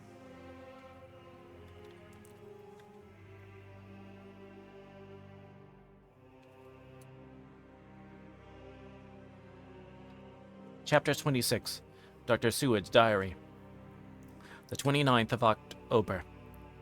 This is written in the train from Varna to Galatz. Last night we all assembled a little before the time of sunset. Each of us had done his work as well as he could. So far as thought and endeavor and opportunity go, we are prepared for the whole of our journey, and for our work when we get to Galatz. When the usual time came round, Mrs. Harker prepared for herself for a hypnotic effort, and after a long and more serious effort on the part of Van Helsing than has been usually necessary, she sank into the trance. Usually she speaks on a hint. This time the professor had to ask her questions, and to ask them pretty resolutely, before we could learn anything. Last her answer came. I can see nothing. We are still. There are no waves lapping, but only a steady swirl of water softly running against the hawser. I can hear men's voices calling near and far, the roll and creak of oars in the rowlocks. A gun is fired somewhere. The echo of it seems far away. There is tramping of feet overhead, and ropes and chains are dragged along. What is this? There is a gleam of light. I can feel the air blowing upon me. Here she stopped. She had risen up impulsively from where she lay on the sofa and raised both her hands, arms upwards as if lifting a weight. Van Helsing and I looked at each other understanding. Quincy raised his eyebrows slightly and looked at her intensely. Harker's hand instinctively closed round the hilt of his kukri. It's a long pause. We all knew at the time when she could speak was passing. We felt that it was useless to say anything. Suddenly she sat up and as she opened her eyes said sweetly, "Don't know if you like a cup of tea? We must all be so tired." We could only make her happy and so acquiesced. She bustled off to get tea. When she had gone, Van Helsing said, "My friends, he is close to land. He had left his earth chest, but he has not yet got on shore. Tonight he may lie hidden somewhere. If he be not carried on shore, or if the ship do not touch it, he cannot achieve the land. In such case he can, if it be in the night, change his form and jump or fly on shore. Then, unless he be carried, he cannot escape. If he be carried, then the custom men might discover what the box contained. Thus, in fine, if he escape not on shore tonight, or before dawn, there will be the whole day lost to him. We may then arrive in time, For if he escape not at night, we shall come on him in daytime, boxed up and at our mercy. For he dare not be his true self, awake and visible, lest he be discovered. There was no more to be said, so we waited in patience until dawn, at which time we must learn more from Mrs. Harker. Early this morning we listened, restless anxiety, for a response in our trance. The hypnotic stage was even longer in coming than before, and when it came, the time remaining until full sunrise was so short that we began to despair. Van Helsing seemed to throw his whole soul into the effort. At last, in obedience to his will, she made reply. All is dark. I hear lapping water. Level with me, and some creaking of wood as of wood on wood. She paused, and the red sun shut up. We must wait till tonight. So it is that we are traveling towards Galatz in an agony of expectation. We are due to arrive between 2 and 3 in the morning, but already at Bucharest we are 3 hours late, so we cannot possibly get until well after sunup. Thus, we shall have 2 more hypnotic messages from Mrs. Harker. Either or both may possibly throw more light on what is happening. Later, sunset has come and gone. Fortunately, it came at a time when there was no distraction. It occurred while we were at its station. We might not have secured the necessary calm and isolation. Harker yielded to the hypnotic influence even less readily than it was before. I am in fear that our power of reading the Count's sensation may die away just when we want it most. It seems to me that our imagination is beginning to work. While she has been the trance hitherto, she has been confined herself to the simplest of facts. If it goes on, it may ultimately mislead us. If I thought that the Count's power over her would die away equally with her palette of knowledge, it would be a happy thought, but I'm afraid that it may not be so. When she did speak, her words were enigmatical. Something is going out. I can feel it pass like a cold wind. I can hear far-off confused sounds of men talking in strange tongues. Fierce falling water and the howling of wolves. She stopped and a shudder ran through her, increasing in intensity for a few seconds till the end. She shook as though in a palsy. She said no more, even in answer to the professor's imperative questioning. She awoke from the trance. She was so cold and exhausted and languid, but her mind was all alert. She could not remember anything but as she had said. When she was told, she pondered over it deeply for a long time and in silence. 30th October, 7 a.m. We're near Galatz now, and I may not have time to write later. Sunrise this morning was anxiously looked for us by all. Knowing of the increasing difficulty of procuring the hypnotic trance, Van Helsing began his passes earlier than usual. They produced no effect, however, until the regular time when she yielded with still greater difficulty. Only a minute before the sun rose, the professor lost no time in his questioning. Her answer came with equal quickness. All is dark. I hear water swirling by level with my ears, and the creaking of wood on wood. Cattle low far off. There was another sound, a queer one. Like... She stopped and grew white and whiter still. Go on, speak. I command you. Singh said in an agonized voice. At the same time there was despair in his eyes, for the risen sun was reddening even Mrs. Harker's pale face. She opened her eyes, and we all started as said, and seemingly with utmost concern, Sir, why ask me to do what you know I can't. I don't remember anything. Then, seeing the look of amazement on our faces, she said, turning from one to another with a troubled look, I said, what have I done? I know nothing, only that I was lying here half asleep and heard. Go on, speak, I command you. It seems so funny to hear you order me about as if I were a bad child. Mina, he said badly, it is proof. If proof be needed of how I love and honor you. Word for your own good, speak more earnest than ever. If ever can seem so strange because it is order her whom I am proud to obey. So was sounding. We are near in Galatz. We are on fire with anxiety and eagerness. Mina Harker's journal, 30th of October. Mr. Morris took me to the hotel where our room had been ordered by telegraph. He being the one who could best be prepared. He being the one who could best be spared, since he does not speak any foreign language. The forces were distributed much as they had been at Varna, except that Lord Godalming went to the vice-consul, as his rank might serve as an immediate guarantee of some sort to the official.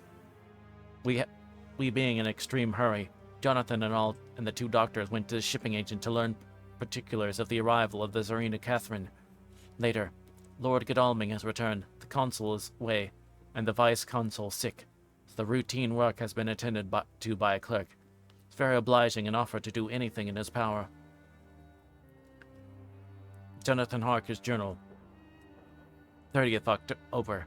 9 o'clock, Van Helsing, Seward, and I called on Messrs. Mackenzie and Steinkopf, the agents of the London firm of Hopgood.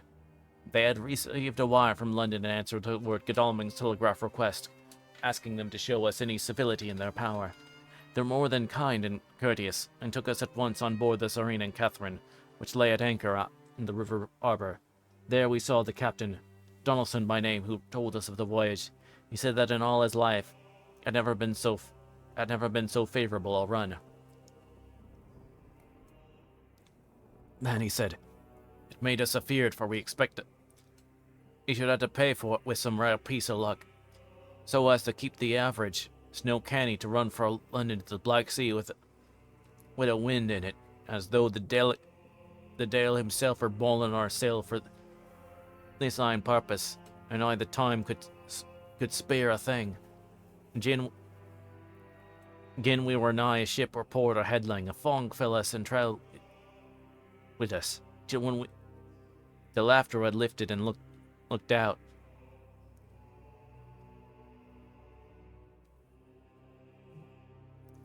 The deal thing we could see, we ran by Gibraltar without being able to signal, until we came to Dardanelles and had to wait to get our permit to pass.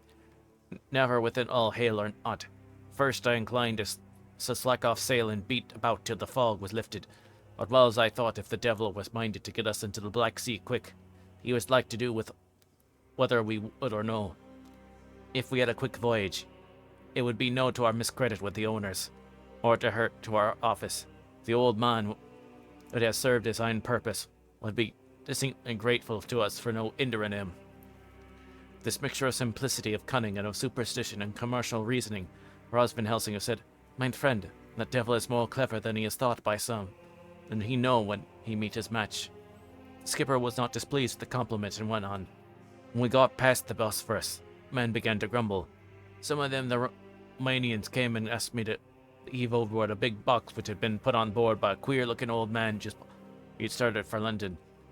I had seen him spear at the fellow, and put on their 12 fingers when they saw him, to guard them against the evil eye.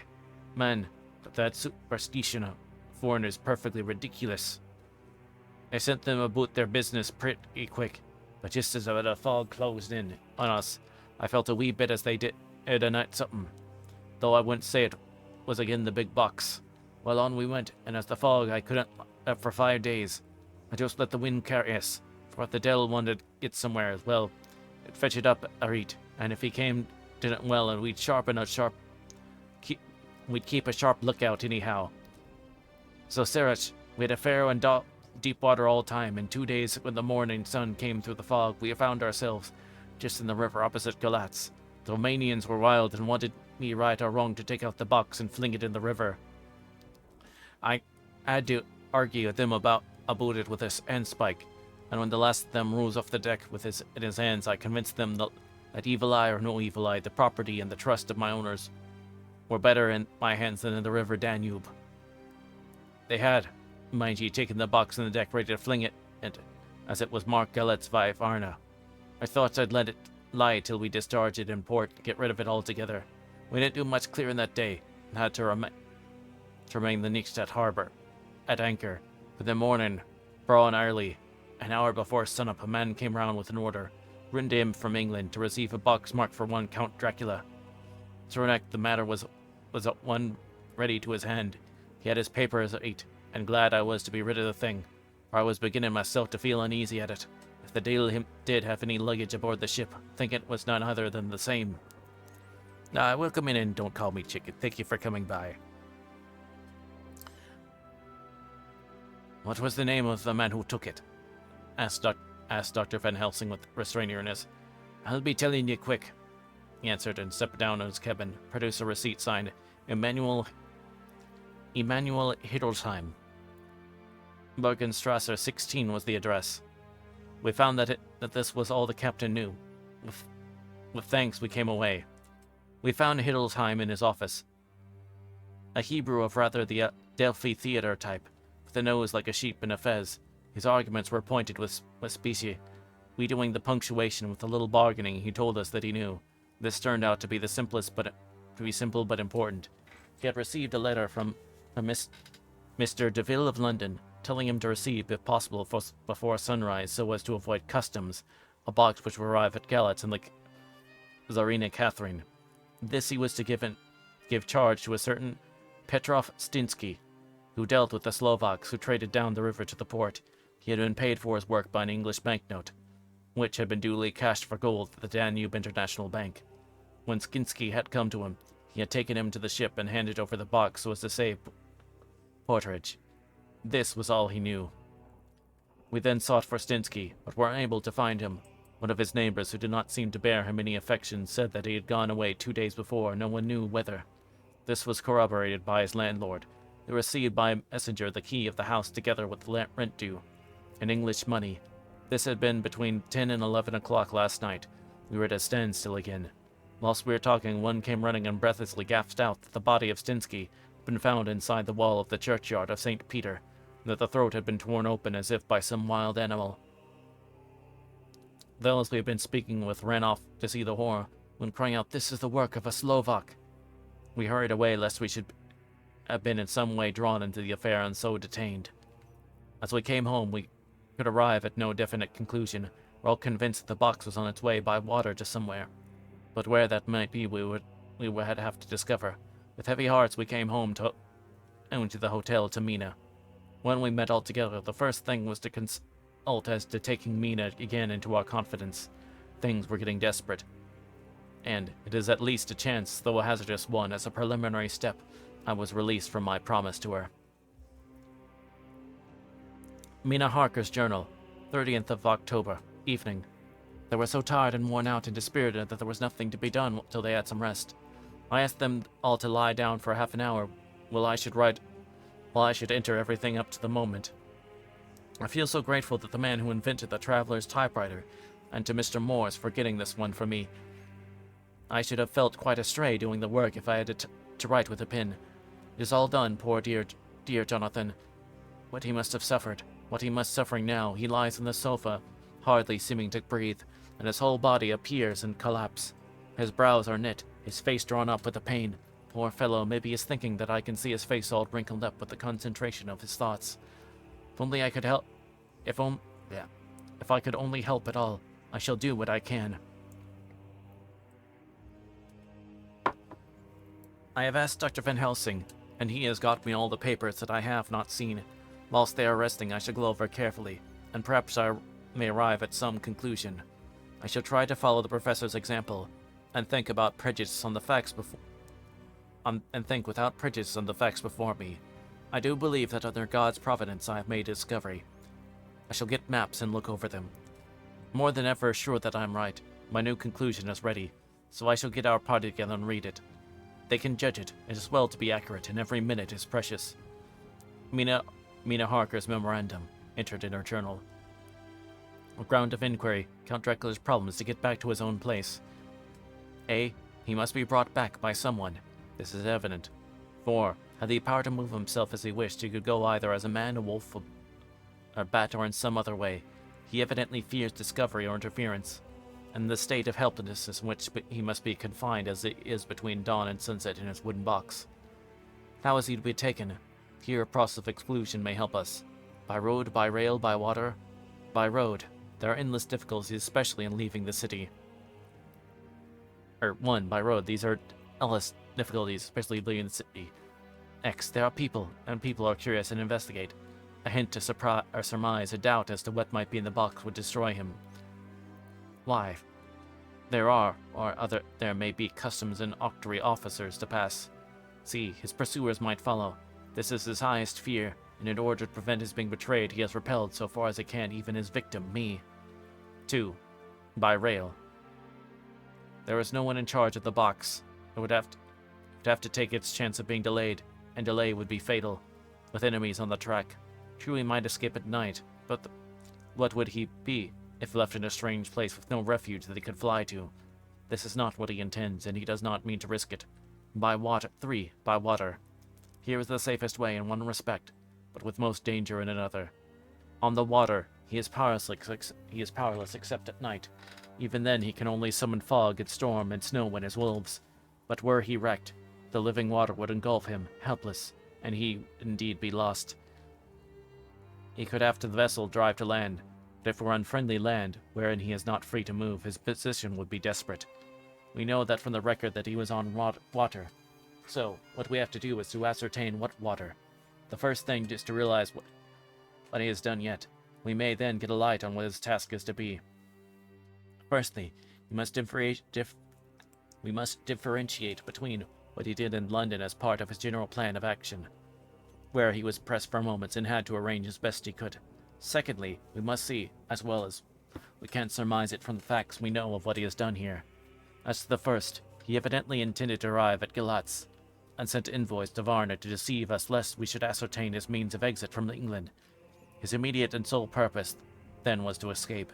The proof of this is the letter of instructions sent to Emanuel Hindelsheim to clear and take away the box before sunrise. There was also the instruction to Petrov Stinsky. There we must only guess at it, for there must be some letter or message since Stinsky came to Hindelsheim. That so far his plans were so successful we know. The Tsarina Catherine made a phenomenally quick journey, so much so that Catherine Donelson's suspicions were aroused, but his superstition united with his canniness played the Count's game for him, and he ran with his favoring wind through fogs, and all till he brought up blindfolded Galatz. That the Count's arrangements were well made he had been proved. Hindelsheim cleared the box, took it off, and gave it to Skinsky. Skinsky took it, and here we lose the trail. We only know that the box is somewhere in the water, moving along the customs and the octroi. If there be any, have been avoided. Now, we come to what the Count must have done after his arrival on land at Galatz. The box was given to Stinsky before sunrise. At sunrise, the Count could appear in his own form. Here we ask why Skinsky was chosen at all to aid in the work. In my husband's diary, Stinsky is mentioned as dealing with the Slovaks who trade the river to the port, and the man's remarks, the murder was the work of a Slovak, show the general feeling against his class. The Count wanted isolation. My surmise is this, that in London the Count decided to get back to his castle by water, as the most safe and secret way. He was brought from the castle by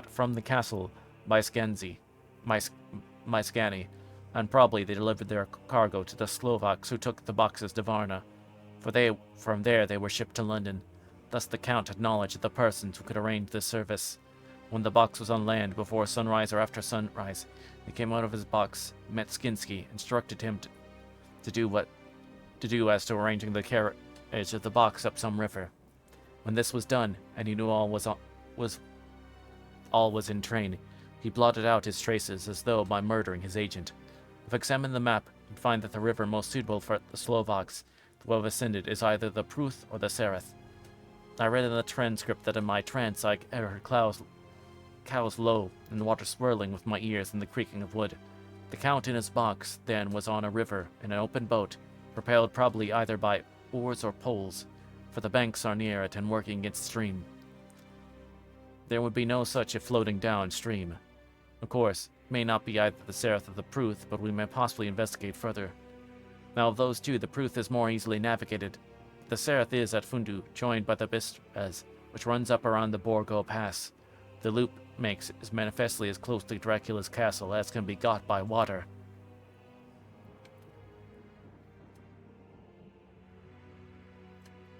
Mina's Harker journal continued. When I have done reading, Jonathan took me in his arms and kissed me. There kept shaking me by both ends, and Van Helsing said, Mina is once more our teacher. Her eyes have been where we were blinded. Now we are on track and once again, and this time we may succeed. Our enemy is at his most helpless. We can come to him by day. On the water, our task will be over. He has a start, but he is powerless to hasten, as he may not leave his box lest those who carry him may suspect. For them to suspect would be prompt them to throw him in the stream where he would perish. This he knows and will not. Now, men, to our council of war, for here now we must plan what each and all shall do. I shall get a steam launch and follow him, said Lord Godalming. And I horses to follow on the bank lest by chance he land. said Mr. Morse. Good, said the professor. Both good. But neither must go alone. They must be forced to overcome force if need be. Slovak is strong and rough. They carry rude arms. He smiled, for amongst them they carried a small arsenal. Said Mr. Morse. I brought some Winchesters. They're pretty handy in a crowd, and there may be wolves. The Count, if you remember, took some other precautions. He made some requisitions on others that Mrs. Harker would not quite hear or understand. We must be ready at all points. Dr. Seward said, I think I might better go with Quincy. We have been accustomed to hunt together, and we too, well armed with them, will be a match for whatever may come. You must not be alone, Art. It may be necessary to fight the Slovaks. A chance thrust, for I don't suppose those fellow carry guns, but undo all our plans. There must be no chances this time. We shall not rest until the Count's head and body have been separated, and we are sure that he cannot reincarnate. He looked at Jonathan. As he spoke, and Jonathan looked at me, could see that the poor dear was torn about in his mind. Of course he wanted to be with me, but then the boat service would most likely be the one which would destroy the vampire. Why do I hesitate to write the word? They were silent a while, and during a silence, Van Helsing spoke. Friend Jonathan, this is to you for twice reasons. First, because you are young and brave and can fight, and all energies may be needed at last. And again, it's your right to destroy him. That which was wrought such woe to you and yours.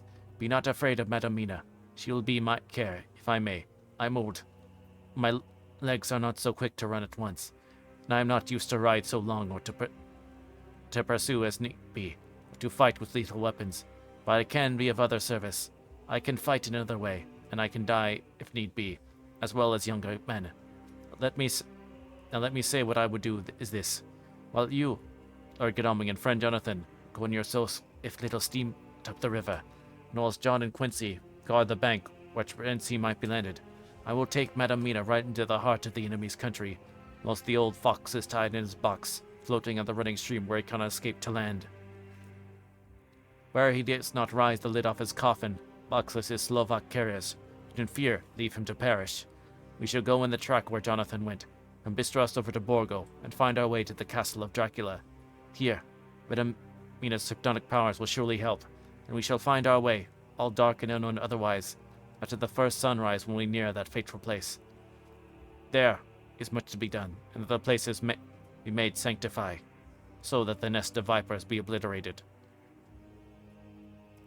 Here Jonathan interrupted him hotly. Do you mean to say, Professor Van Helsing, that you would bring Mina in her sad case and tainted as she is with that devil's illness, right into the jaws of his death trap? Well, not for heaven or hell. He became almost speechless for a minute, then went on. Do you know what the place is? Have you seen that awful den of hellish... Do you know what that place is? Seen the awful den of hellish infamy? The very moonlight alive with grisly shapes and every speck of dust that whirls in the wind, a devouring monster in embryo. Have you felt the vampire's lips upon your throat? Here, he turned to me, and his eyes lit on my forehead. He threw up his arms with a cry. My God, what have you done? What have we done to have this terror upon us? Sat down on the sofa in a collapse of misery. Professor's voice, as he spoke in clear, sweet tones which seemed to vibrate in the air, calmed us all. Friend, it's because I would save Madam Mina from the awful place that I would go. Forbid that I should take her into that place. There was wild work to be done, for that place can purify. Remember that we are in terrible straits. If the Count escape us this time, and he is strong and subtle and cunning, he may choose to sleep for a century, and then in time our dear one, took my hand, would come to him to keep him company, and would be as others that you, Jonathan, saw. You have told us of their gloating lips. You heard their rabid laugh as they clutched the moving bag that the Count threw to him. You shudder, and well may it. And well may it be. Forgive me that I make you so much pain, but it is necessary. My friend, it's not a dire need for that which I'm giving. Possibly life. If it were that anyone went into that place to stay, it is I who have to keep them company. Do as you will, said Jonathan, with a sob that shook him over. We are in the hands of God. Later, it did me good to see the way that these brave men worked. How can women help loving men when they are so earnest and so true and so brave? And too, it made me feel the wonderful power of money. What can it not do when basely used? I felt so thankful that Lord Godalming is rich, and both he and Mr. Morris, who also has plenty of money, are willing to spend it so freely. For if they did not, our little expedition could not start, either so promptly or so well equipped as it will within another hour. It's not 3 hours since it was arranged what each part of us to do. Now Lord Godalming and Jonathan have a lovely steam launch, with steam up ready to start at a moment's notice. Dr. Seward and Mr. Morris have half a dozen good horses, well appointed. We have all the maps and appliances of various kinds that can be had. Professor Van Helsing and I are to leave by the 11:40 train tonight by Vereste, where we are to get a carriage to drive to the Borgo Pass. We are bringing a good deal of ready money, as we are to buy a carriage and horses. We shall drive ourselves, for we have no one with whom we can trust in the matter. The Professor knows something of a great many languages, so we shall get on all right. We have all got arms, even for me a large bore revolver. Jonathan would not be happy unless I was armed like the rest, so I cannot carry one arm that the rest do. The scar on my forehead forbids that. Dear Van Helsing comforts me at showing that I am fully armed as they may be wolves. The weather is getting colder every hour. There are snow flurries which come and go as warnings. Later, it took all my courage to say goodbye to my darling. We may never meet again. Courage, Mina. The Professor is looking at you keenly. His look is a warning. There must be no tears now, unless it may be that God will let them full in gladness. Okay, I gotta do an ad break, but this should be the last one we need to do to finish up the book. So, the last interruption before we finish reading. I'll be right back.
Okay, we back. Turn that down. Yeah. There we go. Okay. Okay, let's finish this. Jonathan Hawker's Journal, 30th October, night. I'm writing this in the light from the furnace door of the steam launch. Lord, Godalming is firing up. He's an experienced hand at the work, as he has had for years a launch of his own on the Thames, and another on the Norfolk Broads. Regarding our plan, we have finally decided that Mina's guess was correct. If any waterway was chosen for the Count's escape back to his castle, the Sereth and then Bystryza at its junction would be the one. We took it, and we are about the 47th degree north latitude, would be the place chosen for crossing the country between the river and the Carpathians. We have no fear in running at good speed up the river at night. There is plenty of water, and the banks are wide enough apart to make steaming, even in the dark, easy enough. Lord Godalming tells me to sleep for a while, as it is enough for the present for one to be on watch. But I cannot sleep. But how can I, with the terrible danger hanging over my darling and her going out of that awful place? My only comfort is that we are in the hands of God. Only for that faith this would be easier to die than to live, and so be quit of all trouble. Mr. Morris and Seward are off on their long ride before we started. They are to keep up the right bank, far enough off to get on higher lands, where they can see a good stretch of river and avoid the following of the curves. They have, for the first stage, 2 men to ride and lead their spare horses, 4 in all, so as not to excite curiosity. When they dismiss the men, shall be shortly, they shall themselves look after the horses. It may be necessary for us to join forces, if so, that can mount our whole party. One of the saddles has a movable horn, and can be easily adapted for Mina if required. It is a wild adventure we are on, here as we are rushing along through the darkness, with the cold from the river seeming to rise up and strike us, with all the mysterious voices of the night around us. It all comes home. We seem to be drifting into unknown places and unknown ways, into a whole world of dark and dreadful things. Godalming is shutting the furnace door. 31st of October. Still hurrying along. The day has come, and Godalming is sleeping. I am on watch.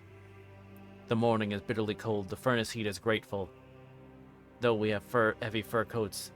As yet we have passed only a few open boats, but none of them have been on board any box or package of anything like the size that we seek.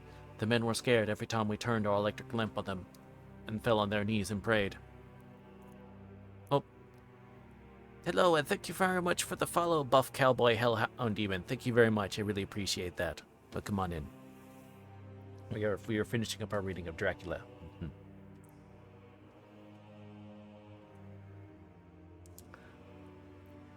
1st of November. Evening. No news all day. We have found nothing of the kind we seek. We have gone past into the Bystryza, and if we are wrong in our surmise, our chance is gone. We have overhauled every big boat, big and little. Early this morning, one crew took us for a government boat and treated us accordingly. We saw in this way of smoothing matters. So at Fundu, where the Bystryza runs into the Sereth, we got a Romanian flag, which we now fly conspicuously. With every boat which we have overhauled since then, this trick has exceeded. We have had every deference shown to us, and not once any objection to whatever we chose to ask or do. Some of the Slovaks tell us that a big boat passed them, going at more than usual speed, as she had a double crew on board.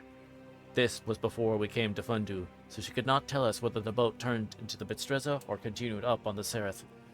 At Fundu, we could not hear of any such boat, so you must have passed there in the night.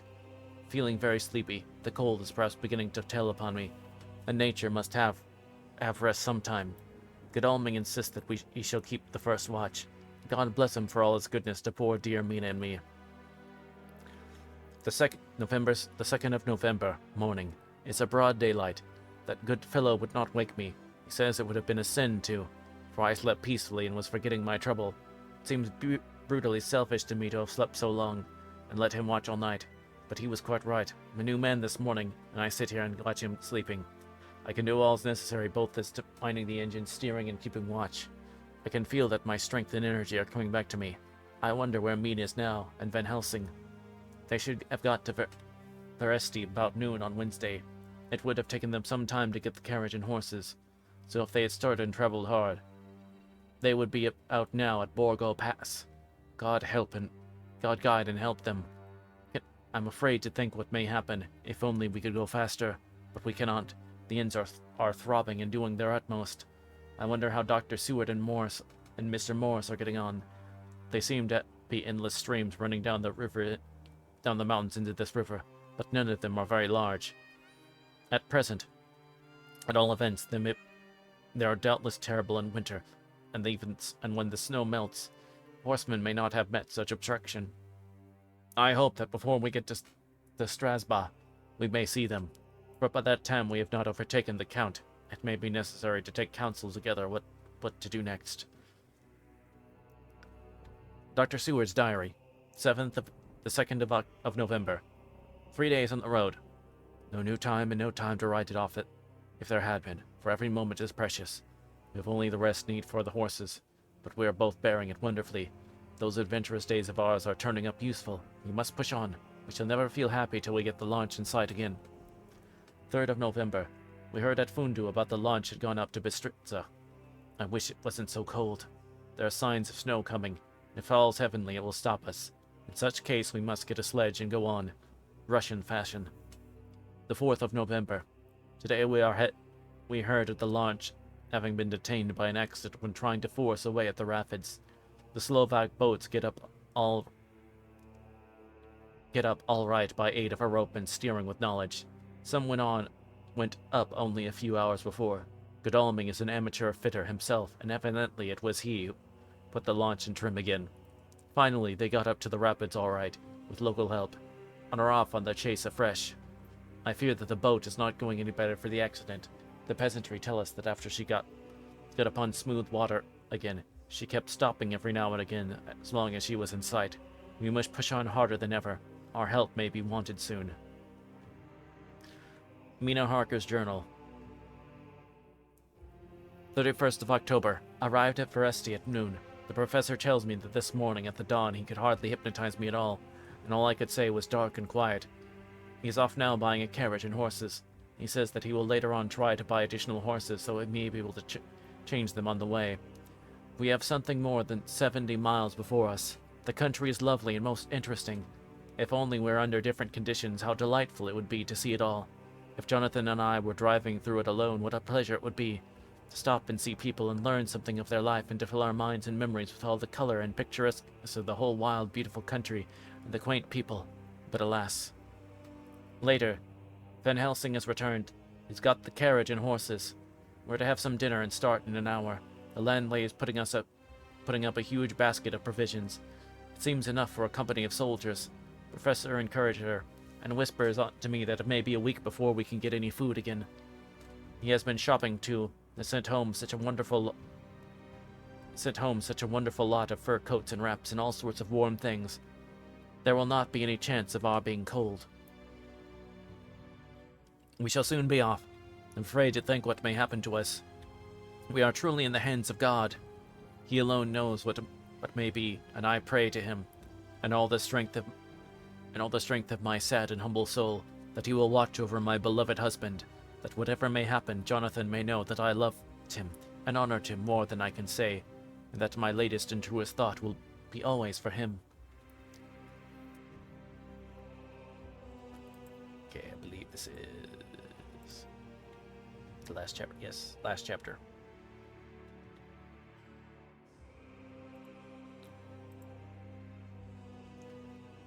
The 1st of November.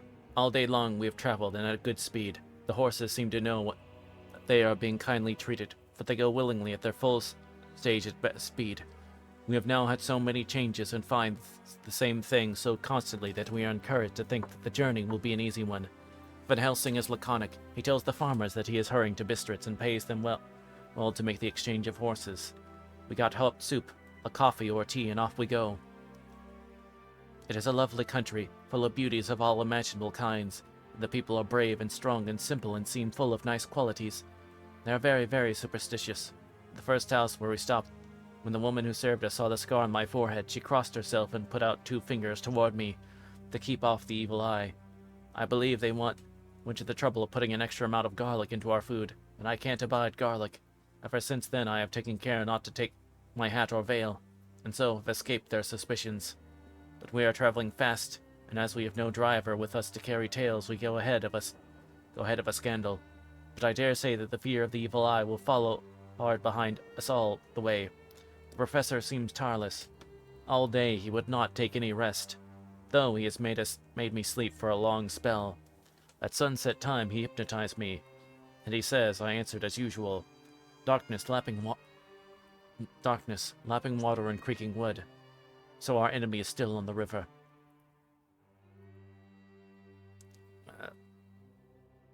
I'm afraid to think of Jonathan, but somehow I have now no fear for him, or for myself. I write this while we wait in a farmhouse for the horses to be ready. Van Helsing is sleeping. Poor dear, he looks very tired and old and grey, but his mouth is set as firmly as a conqueror's. Even in his sleep he is intense with resolution. When we have well started, I must make him rest whilst I drive. I shall tell him that we have days before us, and he must not break down when most of all his strength will be needed. All is ready. We are off shortly. 2nd of November, morning. I was successful, and we took turns driving all night. Now the day is on us. Bright, tough, cold. Bright, though cold. There is a strange heaviness in the air. I say heaviness for want of a better word. I mean that it oppresses us both. It's very cold, and only our furs keep us comfortable. At dawn, Van Helsing hypnotized me. He says I answered darkness, creaking wood, and roaring water. So the river is changing as they ascend. I do hope that my darling will not run any chance of danger more than need be, but we are in God's hands. 2nd of November, night. All day long driving. The country gets wilder as we go, and the great spurs of the Carpathians, which at Veresti seem so far from us, and so low on the mountains, now seem to gather around us and to tower in front. We both seem in good spirits. I think we make an effort to cheer the other. In doing so, we cheer ourselves. Van Helsing says that by morning we shall reach the Borgo Pass. The houses are very few here now, and the professor says that the last horse we got will go on with us, as we may not be able to change.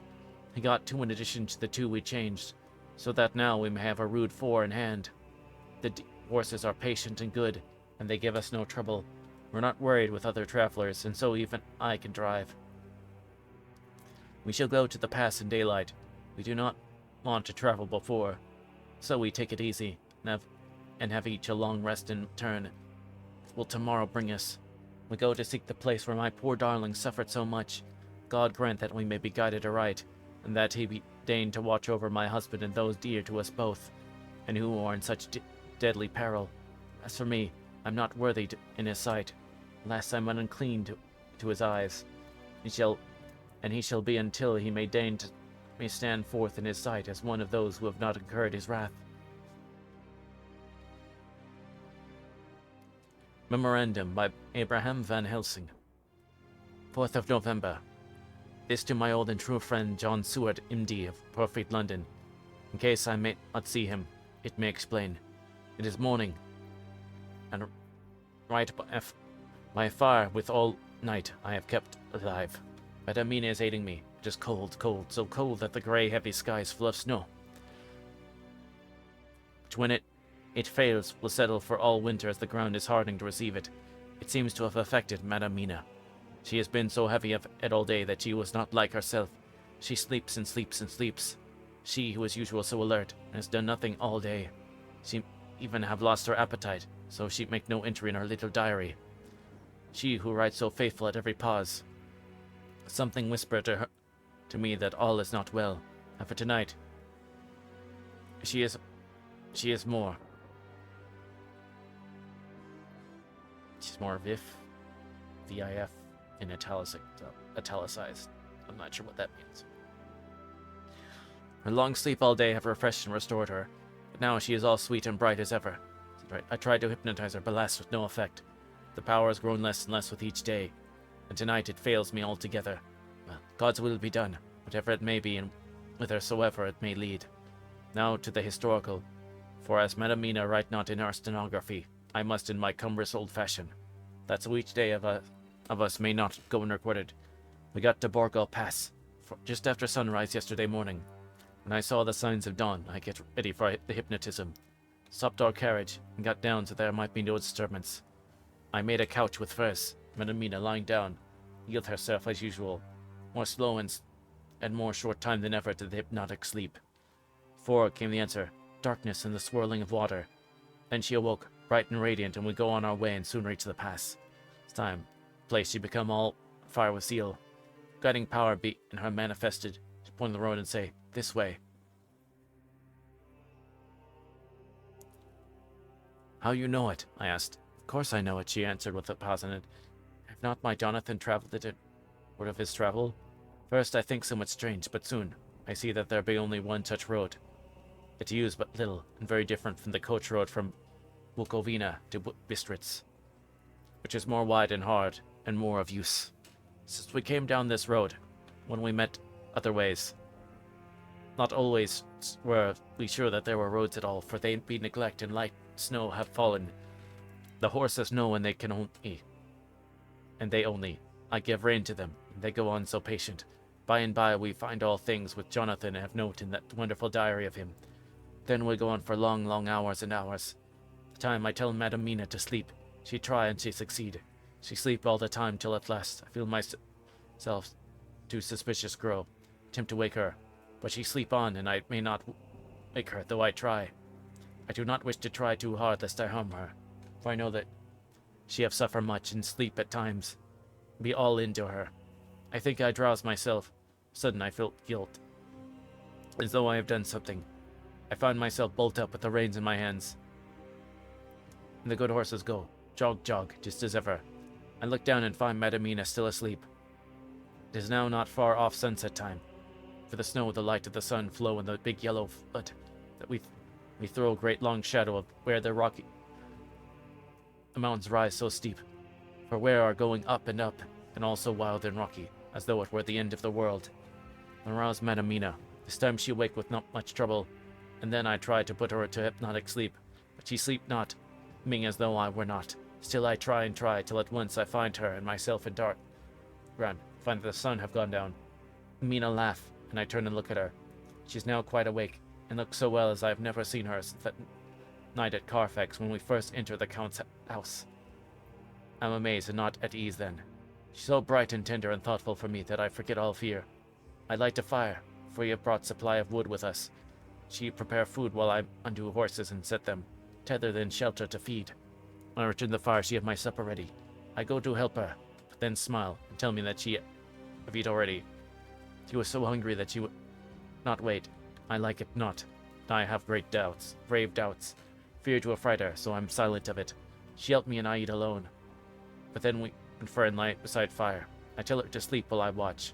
Presently I forget all watching, and when suddenly I remember that I watch, and her lying quiet but awake, and looking at me with so bright eyes, twice more the same occur. I get much sleep till before morning. Wake, I try to hypnotize her, but alas, though she set her eyes obedient, she may not sleep. The sun rise up and up and up, and sleep come to her too late, but so heavy that she will not wake. I have to lift her up, and place her sleeping in the carriage when I harness the horses, made already. Madame still asleep, and she look in her sleep more healthy and more redder than before, and I like it not. And I am afraid of all things, even to think that I must go on my way. The stake we play for is life and death, or more than these, and we must not flinch. 5th of November, morning. Let me be accurate in everything, for though you and I have seen strange together, you may at first think that I, Van Helsing, am mad, that the many horrors and so long strain on my nerves have at last turned my brain. Yesterday we travel, always getting closer to the mountains and move more and more into wild and desert land. There are great frowning precipices and much falling water, and nature seems to have held some carnival. Madam Mina still sleep and sleep, though I did have hunger and appeased it. I could not waken her even for food. I began to fear that the fatal spell of the place was upon her, tainted as she was with the vampire baptism. to myself, if it be that ye sleep all day, it shall so be that I do not sleep at night. As we travel on the road, for a road of ancient imperfect kind there was, I held down my head and slept. Again I awakened with a sense of guilt and of time past, and found Mina still sleeping, and the sun low down. But all was indeed changed. The frowning mountain seemed further away, and we were near the top of a steep rising hill, on the summit of which was such a castle as Jonathan tell of in his diary. At once I exulted and feared. Now for good or ill, the end was near. I woke Madam Mina, and again tried to hypnotize her, but alas, failing till too late. Then ere the great dark came upon us, for even after down sun the heavens reflected the gross sun, the snow, and all was for a time in great twilight. I took out the horses and fed them in what shelter I could. Then I make a fire, and near it I make Madam Mina, now awake and more charming than ever, sit comfortable amid her rugs. Get ready food, but she would not eat, simply saying that she had not hunger.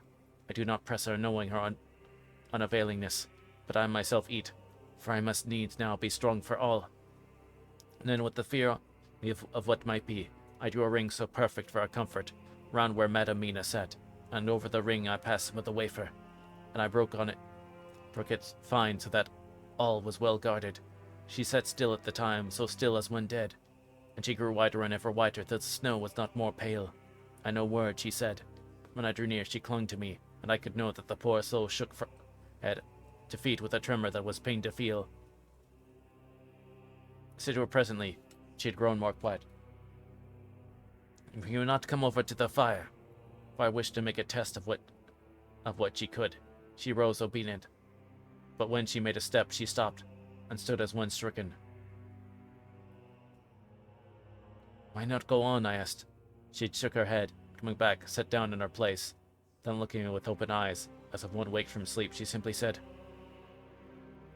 "I cannot," and remained silent. I rejoiced, for I knew that she could not. None of those that we dreaded could.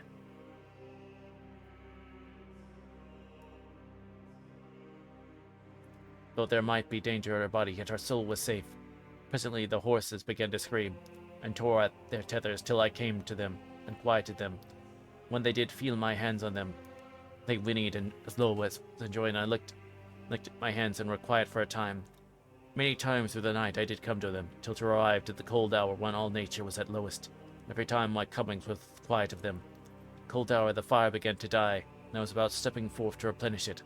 The snow came in flying sweeps, and with it a chill mist.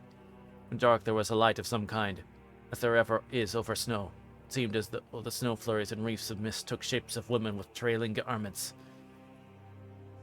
All was in dead grim silence, only that the horses whinnied and cowered, as if in terror of the worst. I began to fear horrible fears, but then came to me the sense of safety that in that ring wherein I stood. I began, too, to think that my imaginings were of night, and the gloom, and the unrest that I have gone through, and all the terrible anxiety. It was as though my memories of all Jonathan's horrid experience was befooling me, for the snowflakes and the mist began to wheel and circle around, till I could have shed a glimpse of those women that would have kissed him. And then the horses cowered low and lower, and moaned in terror as men do in pain. Even the madness of fright was not to them, so that they could break away. I feared for my dear Mina, when those weird figures drew near and circled around. I looked at her. She sat calm and smiled at me. When I would have stepped the fire to replenish it, she caught me and held me back, and whispered like a voice that no one hears in a dream, so low it was, "No, no, do not go without. Here you are safe." I turned to her, and looking in her eyes, she said, "But you, it's for you that I fear." When she laughed in a low, oh my gosh, whereat she laughed, a laugh low and unreal, and said, "Fear for me, I fear for me. None safer in all the world from them than I am." And as I wondered at the meaning of her words, a puff of wind made the flame leap up, and I see the red scar on her forehead. Then alas I knew. Did I not, I would soon have learned, for the wheeling figures of mist came closer, but keeping ever without the holy circle. Then they began to materialize till, if God had not taken away my reasoning, for I saw it through my eyes, there were before me in actual flesh the same three women that Jonathan saw in the room, wherein they would have kissed his throat. I knew the swaying round forms, the bright hard eyes, the white teeth, the ruddy color, their voluptuous lips. They smiled at a poor dear Mina. As their laugh came through the silence of the night, they twined their arms and pointed to her, and said in those so sweet tingling tones that Jonathan said were of intolerable sweetness, of the water glasses. Come, sister, come to us, come. Fear, I turned to my poor Mina, and with my heart with gladness leapt in like flame. The terror in her sweet eyes, the repulsion, the horror, told a story to my heart that was all of hope. God be thanked she was not yet of them. I seized from the firewood which was by me, and holding out some of the wafer, advanced on towards the fire. They drew back before me, and laughed their low, horrid laugh. I fed the fire and feared them not, for I knew that we were safe within the ring, which she could not leave no more than she could enter. The horses had ceased to moan, and lay still on the ground. Snow fell on them softly, and they grew whiter. I knew that there was for the poor beast no more of terror. And so we remained till the red of the dawn began to fall through the snow and gloom. I was desolate and afraid and full of woe and terror. When that beautiful sun began to rise, the horizon life was to me again. The first coming of the dawn, the horror figures melted in whirling mist and snow. Reefs of transparent gloom towards the castle and were lost. Instinctively, with the dawn coming, I turned to Madame Mina, trying to hypnotize her, but she lay in a deep and sudden sleep, which I could not wake her. I tried to hypnotize her through her sleep, but she made no response. Not at all, and the day broke. I fear yet to stir. I have made my fire and have seen the horses. They are all dead. Today I have much to do here, and I keep waiting till the sun is up high. For there are places where I must go, where that sunlight, though snow and mist obscured, will be to me a safety. I will strengthen me with breakfast, and then I will do my terrible work. But Amina still sleeps. God be thanked she is so calm in her sleep.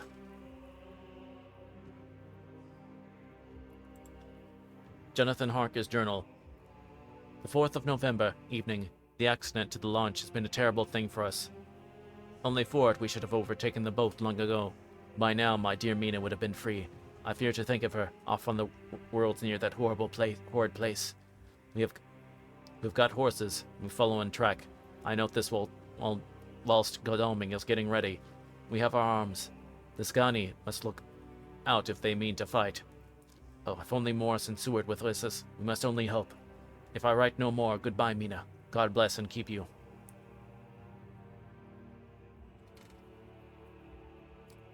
Dr. Seward's diary, the 5th of November. At the dawn we saw the body of Scani before us, dashing away from the river with their liter wagon. They surrounded it in a cluster, and hurried along as though beset. The snow was falling lightly, and there was a strange excitement in the air. It may be our own feelings, but the depression is strange. Far off I hear the howling of wolves. The snow begins from the mountains, and there are dangers to all of us, and from all sides. The horses are nearly ready, and we are soon off. We ride to death of someone. God alone knows who, or where, or what, or when and how it may be. Van Helsing's Memorandum. 5th of November, afternoon. I am at least sane. Thank God for that mercy at all events. The proving it has been dreadful. When I left Madame Mina, sleeping within the holy circle, I took my way to the castle. The blacksmith hammer which I took in the carriage from Vercetti was useful, but the doors were all open till I broke off the rusty hinges, lest some ill chance should close them, so that being entered I might not get out. Jonathan's bitter experience served me here. In the memory of his diary I found my way to the old chapel, for I knew where here my work lay. The air was oppressive. It seems as if there was some sulphurous fume, which at times made me dizzy.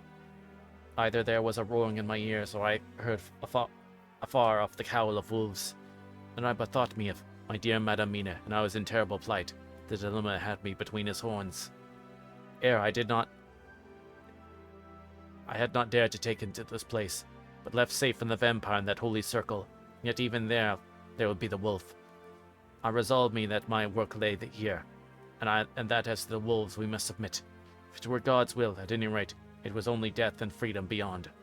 So did I choose for her. Had it but been for myself, the choice had been easy. The maw of the wolf were better to rest in the grave of the vampire. So I make my choice to go on with my work.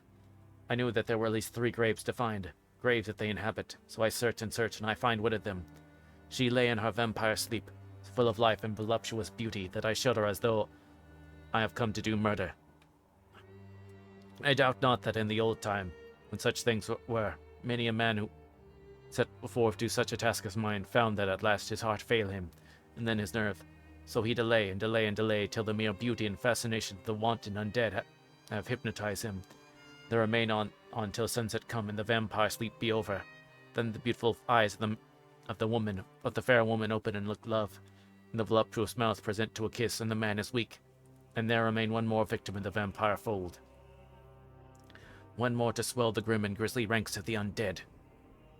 There is some fascination, surely, when I am moved by the mere presence of such a one, even as lying as she lay in a tomb fretted with age and heavy with the dust of centuries, though there be that horrid odor such as the lairs of the Count have had. Yet I was moved, I, Van Helsing, with all my purpose and with my motive for hate. I was moved to a yearning for delay which seemed to paralyze my faculties and clog my very soul. It may have been that the need of natural sleep, strange oppression of the air was beginning to overcome me. Certain it was that I was lapsing into sleep, the open-eyed sleep of one who yields to a sweet fascination, when then came to the snow-stilled air a low, low wail so full of woe and pity that it woke me like the sound of a clarion, for it was the voice of my dear Madamina that I heard. Then I braced myself again to the horrid task, found by wrenching away tombs, tops one other of the sisters, the other dark one. I dared not to pause to look at her as I had on our sister, lest once more I should begin to be enthralled. But I go on searching until I find it a high great tomb, as if made to one much beloved, that other fair sister, which like Jonathan I had seen together myself out of the atoms of the mist. So fair to look at, so radiantly beautiful, so exquisitely voluptuous, instinctive man in me, which calls some of my sex to love and protect one of hers, made my head whirl with new emotions. But God be thanked, so well of my dear Madamina had not died out of my years. Therefore the spell could be wrought for me. I had earned myself to my wild work. By this time I had searched all the tombs in the chapel, so far as I could tell, and as there had been only 3 of these undead phantoms around us in the night, I took it that there were no more of active undead existent. There was one great tomb more loudly than all the rest. Huge it was and nobly proportioned. On it was but one word: Dracula. This then was the undead home of the king vampire, whom so many more were due. Its emptiness spoke eloquent to make certain what I knew. For I began to restore these women to their dead selves through my awful work. I laid in Dracula's tomb some of the wafer, and so banished him from it, undead, forever. Then began my terrible task, and I dreaded it. And it but one had been easy compared to but 3, to begin twice more after I had through a deed of horror. It was terrible with the sweet Miss Lucy. What would it not be with these strange ones who had survived through centuries, who had been strengthened by the passing of the years, who would, if they could have fought for their foul lives? My friend John, but it was butcher work. Had I not been nerved by the thoughts of other dead, and of the living over whom hung such a pall of fear, I could not have gone on. I tremble and tremble even yet, though till it was all over. God be thanked, my nerve did stand. I had not seen the repose in the final place, and the gladness that stole over it, just ere the final dissolution came, as my realization that the soul had been won. I could not have gone further with my butchery. I could not have endured the horrible screeching as the stake drove home, the plunging of writhing form and the lips of bloody foam. I should have fled in terror and left my work undone, but it is over. And the poor souls, I can pity them now and weep, as I think of them placid each in their full sleep of death for a short went ere fading. For friend John hardly had my knife severed the head of each, before the whole body began to melt away and crumble into its native dust, as though the death that should have come centuries ago had at last asserted itself, and say at once and loud, I am here. Where I leave the castle, I so fix its entrances that no more can the Count enter there undead. When I stepped into the circle where Madamina slept, she woke from her sleep, and seeing me cried out in pain that I had endured too much. Come, she said, from this awful place, let's go to meet my husband, who is, I know, coming toward us. She was looking thin and pale and weak, but her eyes were pure and glowed with fervor. I was glad to see her paleness and her lips, for mine mind was full of the fresh air of that ruddy vampire sleep. Trust and hope, and yet full of fear, we go eastward to meet our friends and him. Madamina, tell me that you know are coming to meet us. Mina Harker's Journal, the 6th of November.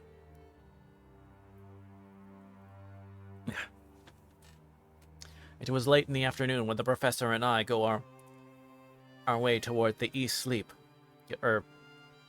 towards the east whence I knew Jonathan was coming. We did not go fast, though the way was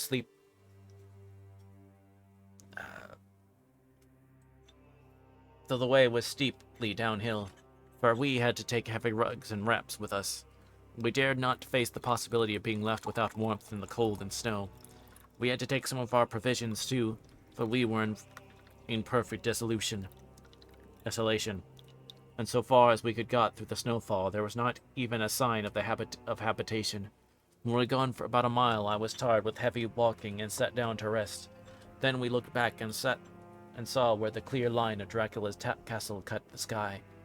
But where we were so deep under the hill whereon it was set that the angle of the perspective, the Carpathian Mountains, was far below. We saw in all its grandeur, perched 1,000 feet on the summit of a sheer precipice, with seemingly a great gap between it and the steep of the adjacent mountain on any side. There was something wild and uncanny about the place. We could hear the distant howling of the wolves. They were far off, but the sound, even though coming muffled through the deadening snowfall, was full of terror. I knew from the way Van Helsing was searching about it that he was trying to seek some strategic point, where we would be less exposed in case of attack. The rough roadway still led downwards. We could trace it through the drifted snow. In a while the professor signaled to me, as I got up and joined him, he had found a wonderful spot, a sort of natural hollow in a rock with an entrance like a doorway between two boulders. He took me by the hand and drew me in. "See," he said, "here you'll be in shelter, and if the wolves do come, I can meet them one by one." He brought in our furs and made a snug nest for me, and got out some provisions and forced them upon me, but I could not eat. To even try to do so was repulsive to me. As much as I would have liked to please him, I could not bring myself to attempt. He looked very sad, but did not reproach me. Taking his field glass from the case, he stood on top of the rock and began to search the horizon. Suddenly he called out, "Look, Madamina, look, look!" I sprang up and stood beside him on the rock. He handed me his glasses and pointed. The snow was falling more heavily and swirled about fiercely, for a high wind was beginning to blow. However, there were times when there were pauses between the snow flurries, and I could see a long distance round. From the height where we were, it was possible to see a great distance, and far off, beyond the white waste of snow, I could see the river lying like a black ribbon in kinks and curls as it wound its way. Straight in front of us and not far off, in fact so near that I wondered we had not noticed it before, came a group of mounted men hurrying along. In the midst of them was a cart, a long leader wagon which swept from side to side like a dog's wagging tail, with each stern inequality of the road outlined against the snow as they were. I could see from the men's clothes that they were peasants or gypsies of some kind. On the cart was a great square chest. My heart leaped as I saw it, for I felt that the end was coming. The evening was now drawing close, and well I knew that at sunset the thing, which was till then imprisoned, would take new freedom and could in many forms elude pursuit. In fear I turned to the professor. To my consternation now, however, he was not there. An instant later, I saw him below me. Round the rock he had drawn a circle, such as he had found shelter in at last. When he had completed, he stood beside me and saying, "At least you shall be safe here from him." He took the glasses from me, and the next lull of the snow slipped. "See," he said, "they can come quickly, flogging horses and galloping as hard as they can." He paused and went on in a hollow voice. "They're racing for the sunset. Maybe too late. God's will be done." Down came another blinding rush of driving snow, and the whole landscape was blotted out. It soon passed, however, and once more his glasses were fixed on the plain. Came a sudden cry. "Look, look, look! Two men follow, fast coming up from the south. It must be Quincy and John. Take the glass, look before the snow blots it all out." I took it and looked. The two men might be Dr. Seward and Mr. Morris. Might be Seward and Mr. Morris. I knew at all events that neither of them was Jonathan. At the same time, I knew that Jonathan was not far off. Looking around, I saw on the north side of the coming party 2 other men, riding at breakneck speed. One of them I knew was Jonathan, and the other I took of course to be Lord Godalming. They too were pursuing the party with the cart. When I told Professor, he shouted in glee like a schoolboy, and after looking intently till a snowfall made some sight impossible, he laid his Winchester rifle ready for use against the boulder at the opening of our shelter. "They're all converging," he said. "Time comes, we shall have gypsies on all sides."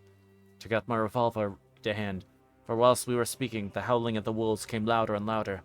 When the snowstorm abated a moment, we looked again. It was strange to us to see the snow falling in such heavy flakes close to us, and beyond the sun shining more and more brightly as it sank towards the mountain slope. Sweeping the glass all around us, I could see here and there dots moving singly and in 2 and 3s in larger numbers. The wolves were gathering for their prey.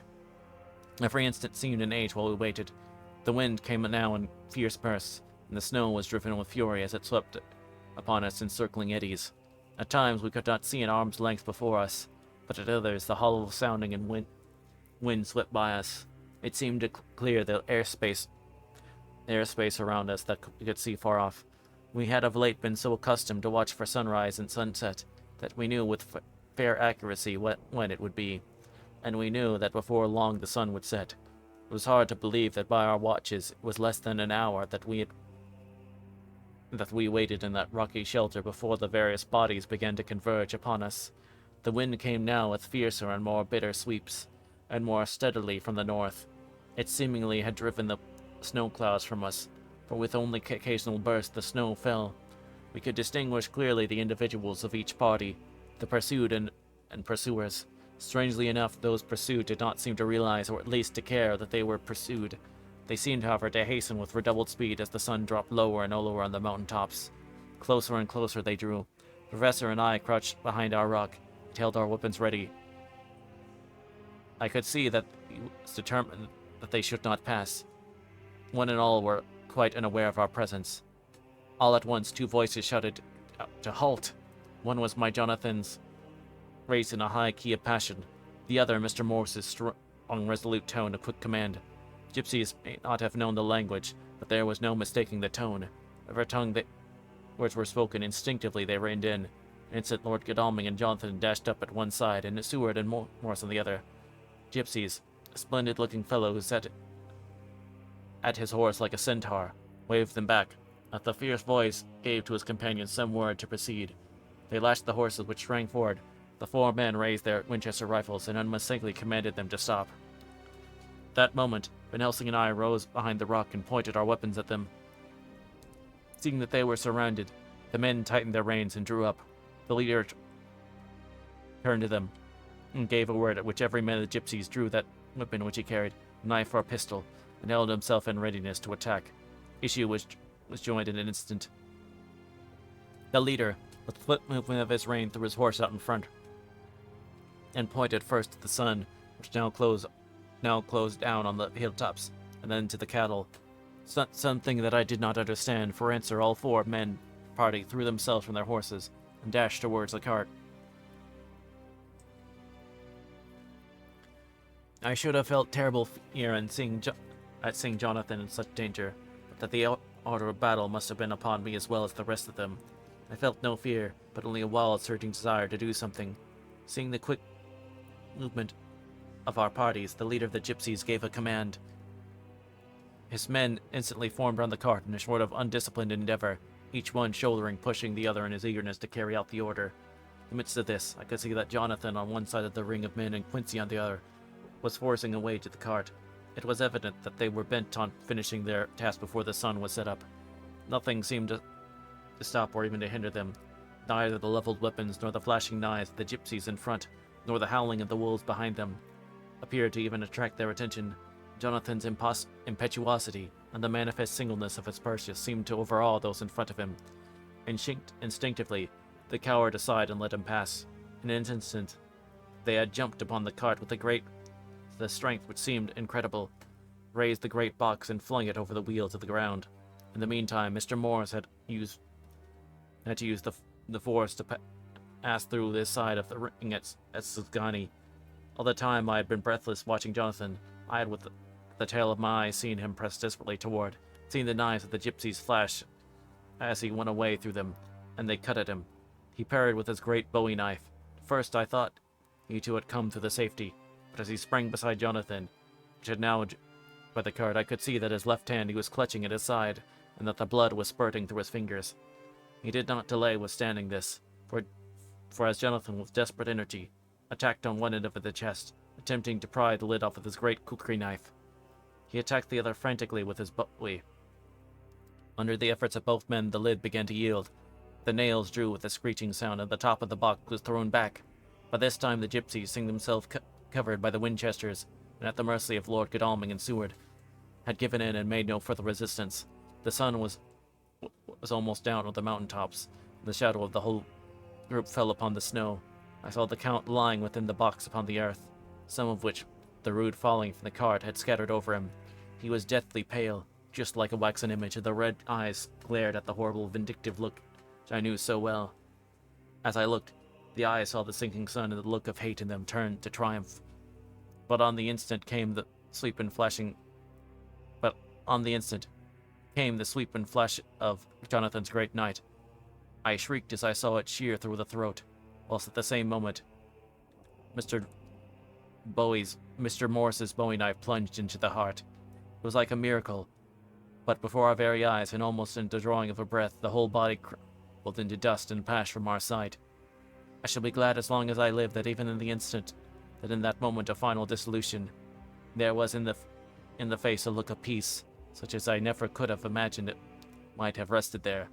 The castle of Dracula now stood out against the red sky, and every stone of its broken battlements was articulate against the light of the setting sun. The gypsies, taking us as in some way the cause of the extraordinary disappearance of the dead man, turned without a word, and rode away as if for their lives. Those who were unmounted jumped upon the leader wagon, and shouted to the horsemen not to desert them. The wolves, which had withdrawn to a safe distance, followed in their wake, leaving us alone. Mr. Morris, who had sunk to the ground, leaned on his elbow, holding his hand pressed to his side, the blood still gushing through his fingers. I flew to him, for the holy circlet did not now keep me back. So did the two doctors. Jonathan knelt behind him, and the wounded man laid back his head on his shoulder. With a sigh, he took with a feeble effort my hand in that of his own, which was unstained. He must have seen the anguish of my heart in my face, for he smiled at me and said, "I am only too happy to have been of service. God," right suddenly, is struggling in a sitting posture and pointed at me, "it was worth for this to die. Look, look." The sun was now right down upon the mountain top, and the red gleams fell upon my face, so it was bathed in rosy light. When with one impulse the men sank on their knees, and a deep and earnest amen broke from all as their eyes followed the pointing of his finger.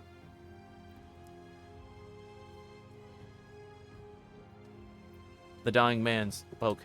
"Now God be thanked that all has not been in vain.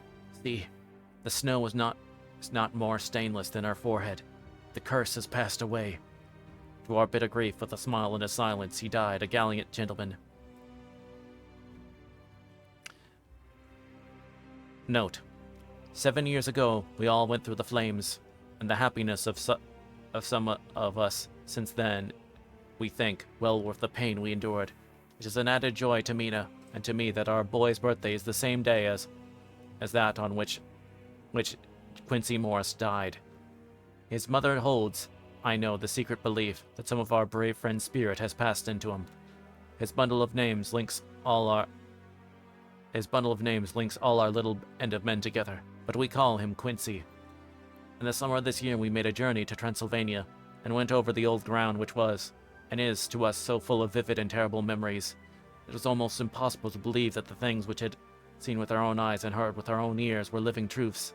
Every trace of all that had been blotted out. The castle stood as before, reared high above a waste of desolation. We got home, we were talking of the old time, which we could all look back on without despair. For Godalming and Seward are both happily married. I took the papers from the safe when they had been ever since our return so long ago.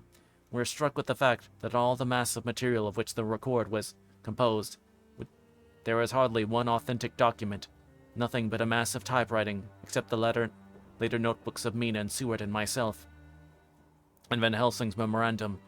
We could hardly ask anyone, even did we wish to accept these as proofs of so wild a story. Van Helsing summed it all up as he said, with our boy on his knees. We want no proofs. We ask none to believe us. This boy will someday know what a brave and gallant woman his mother is. Already he knows her sweetness and loving care. Later on, he will understand how some men so loved her that they did dare much for her sake. Jonathan Harker. And with that, we have finished Dracula by Bram Stoker. I hope you all have enjoyed that. So, yes, we will see you all next time for reading something else. But yeah,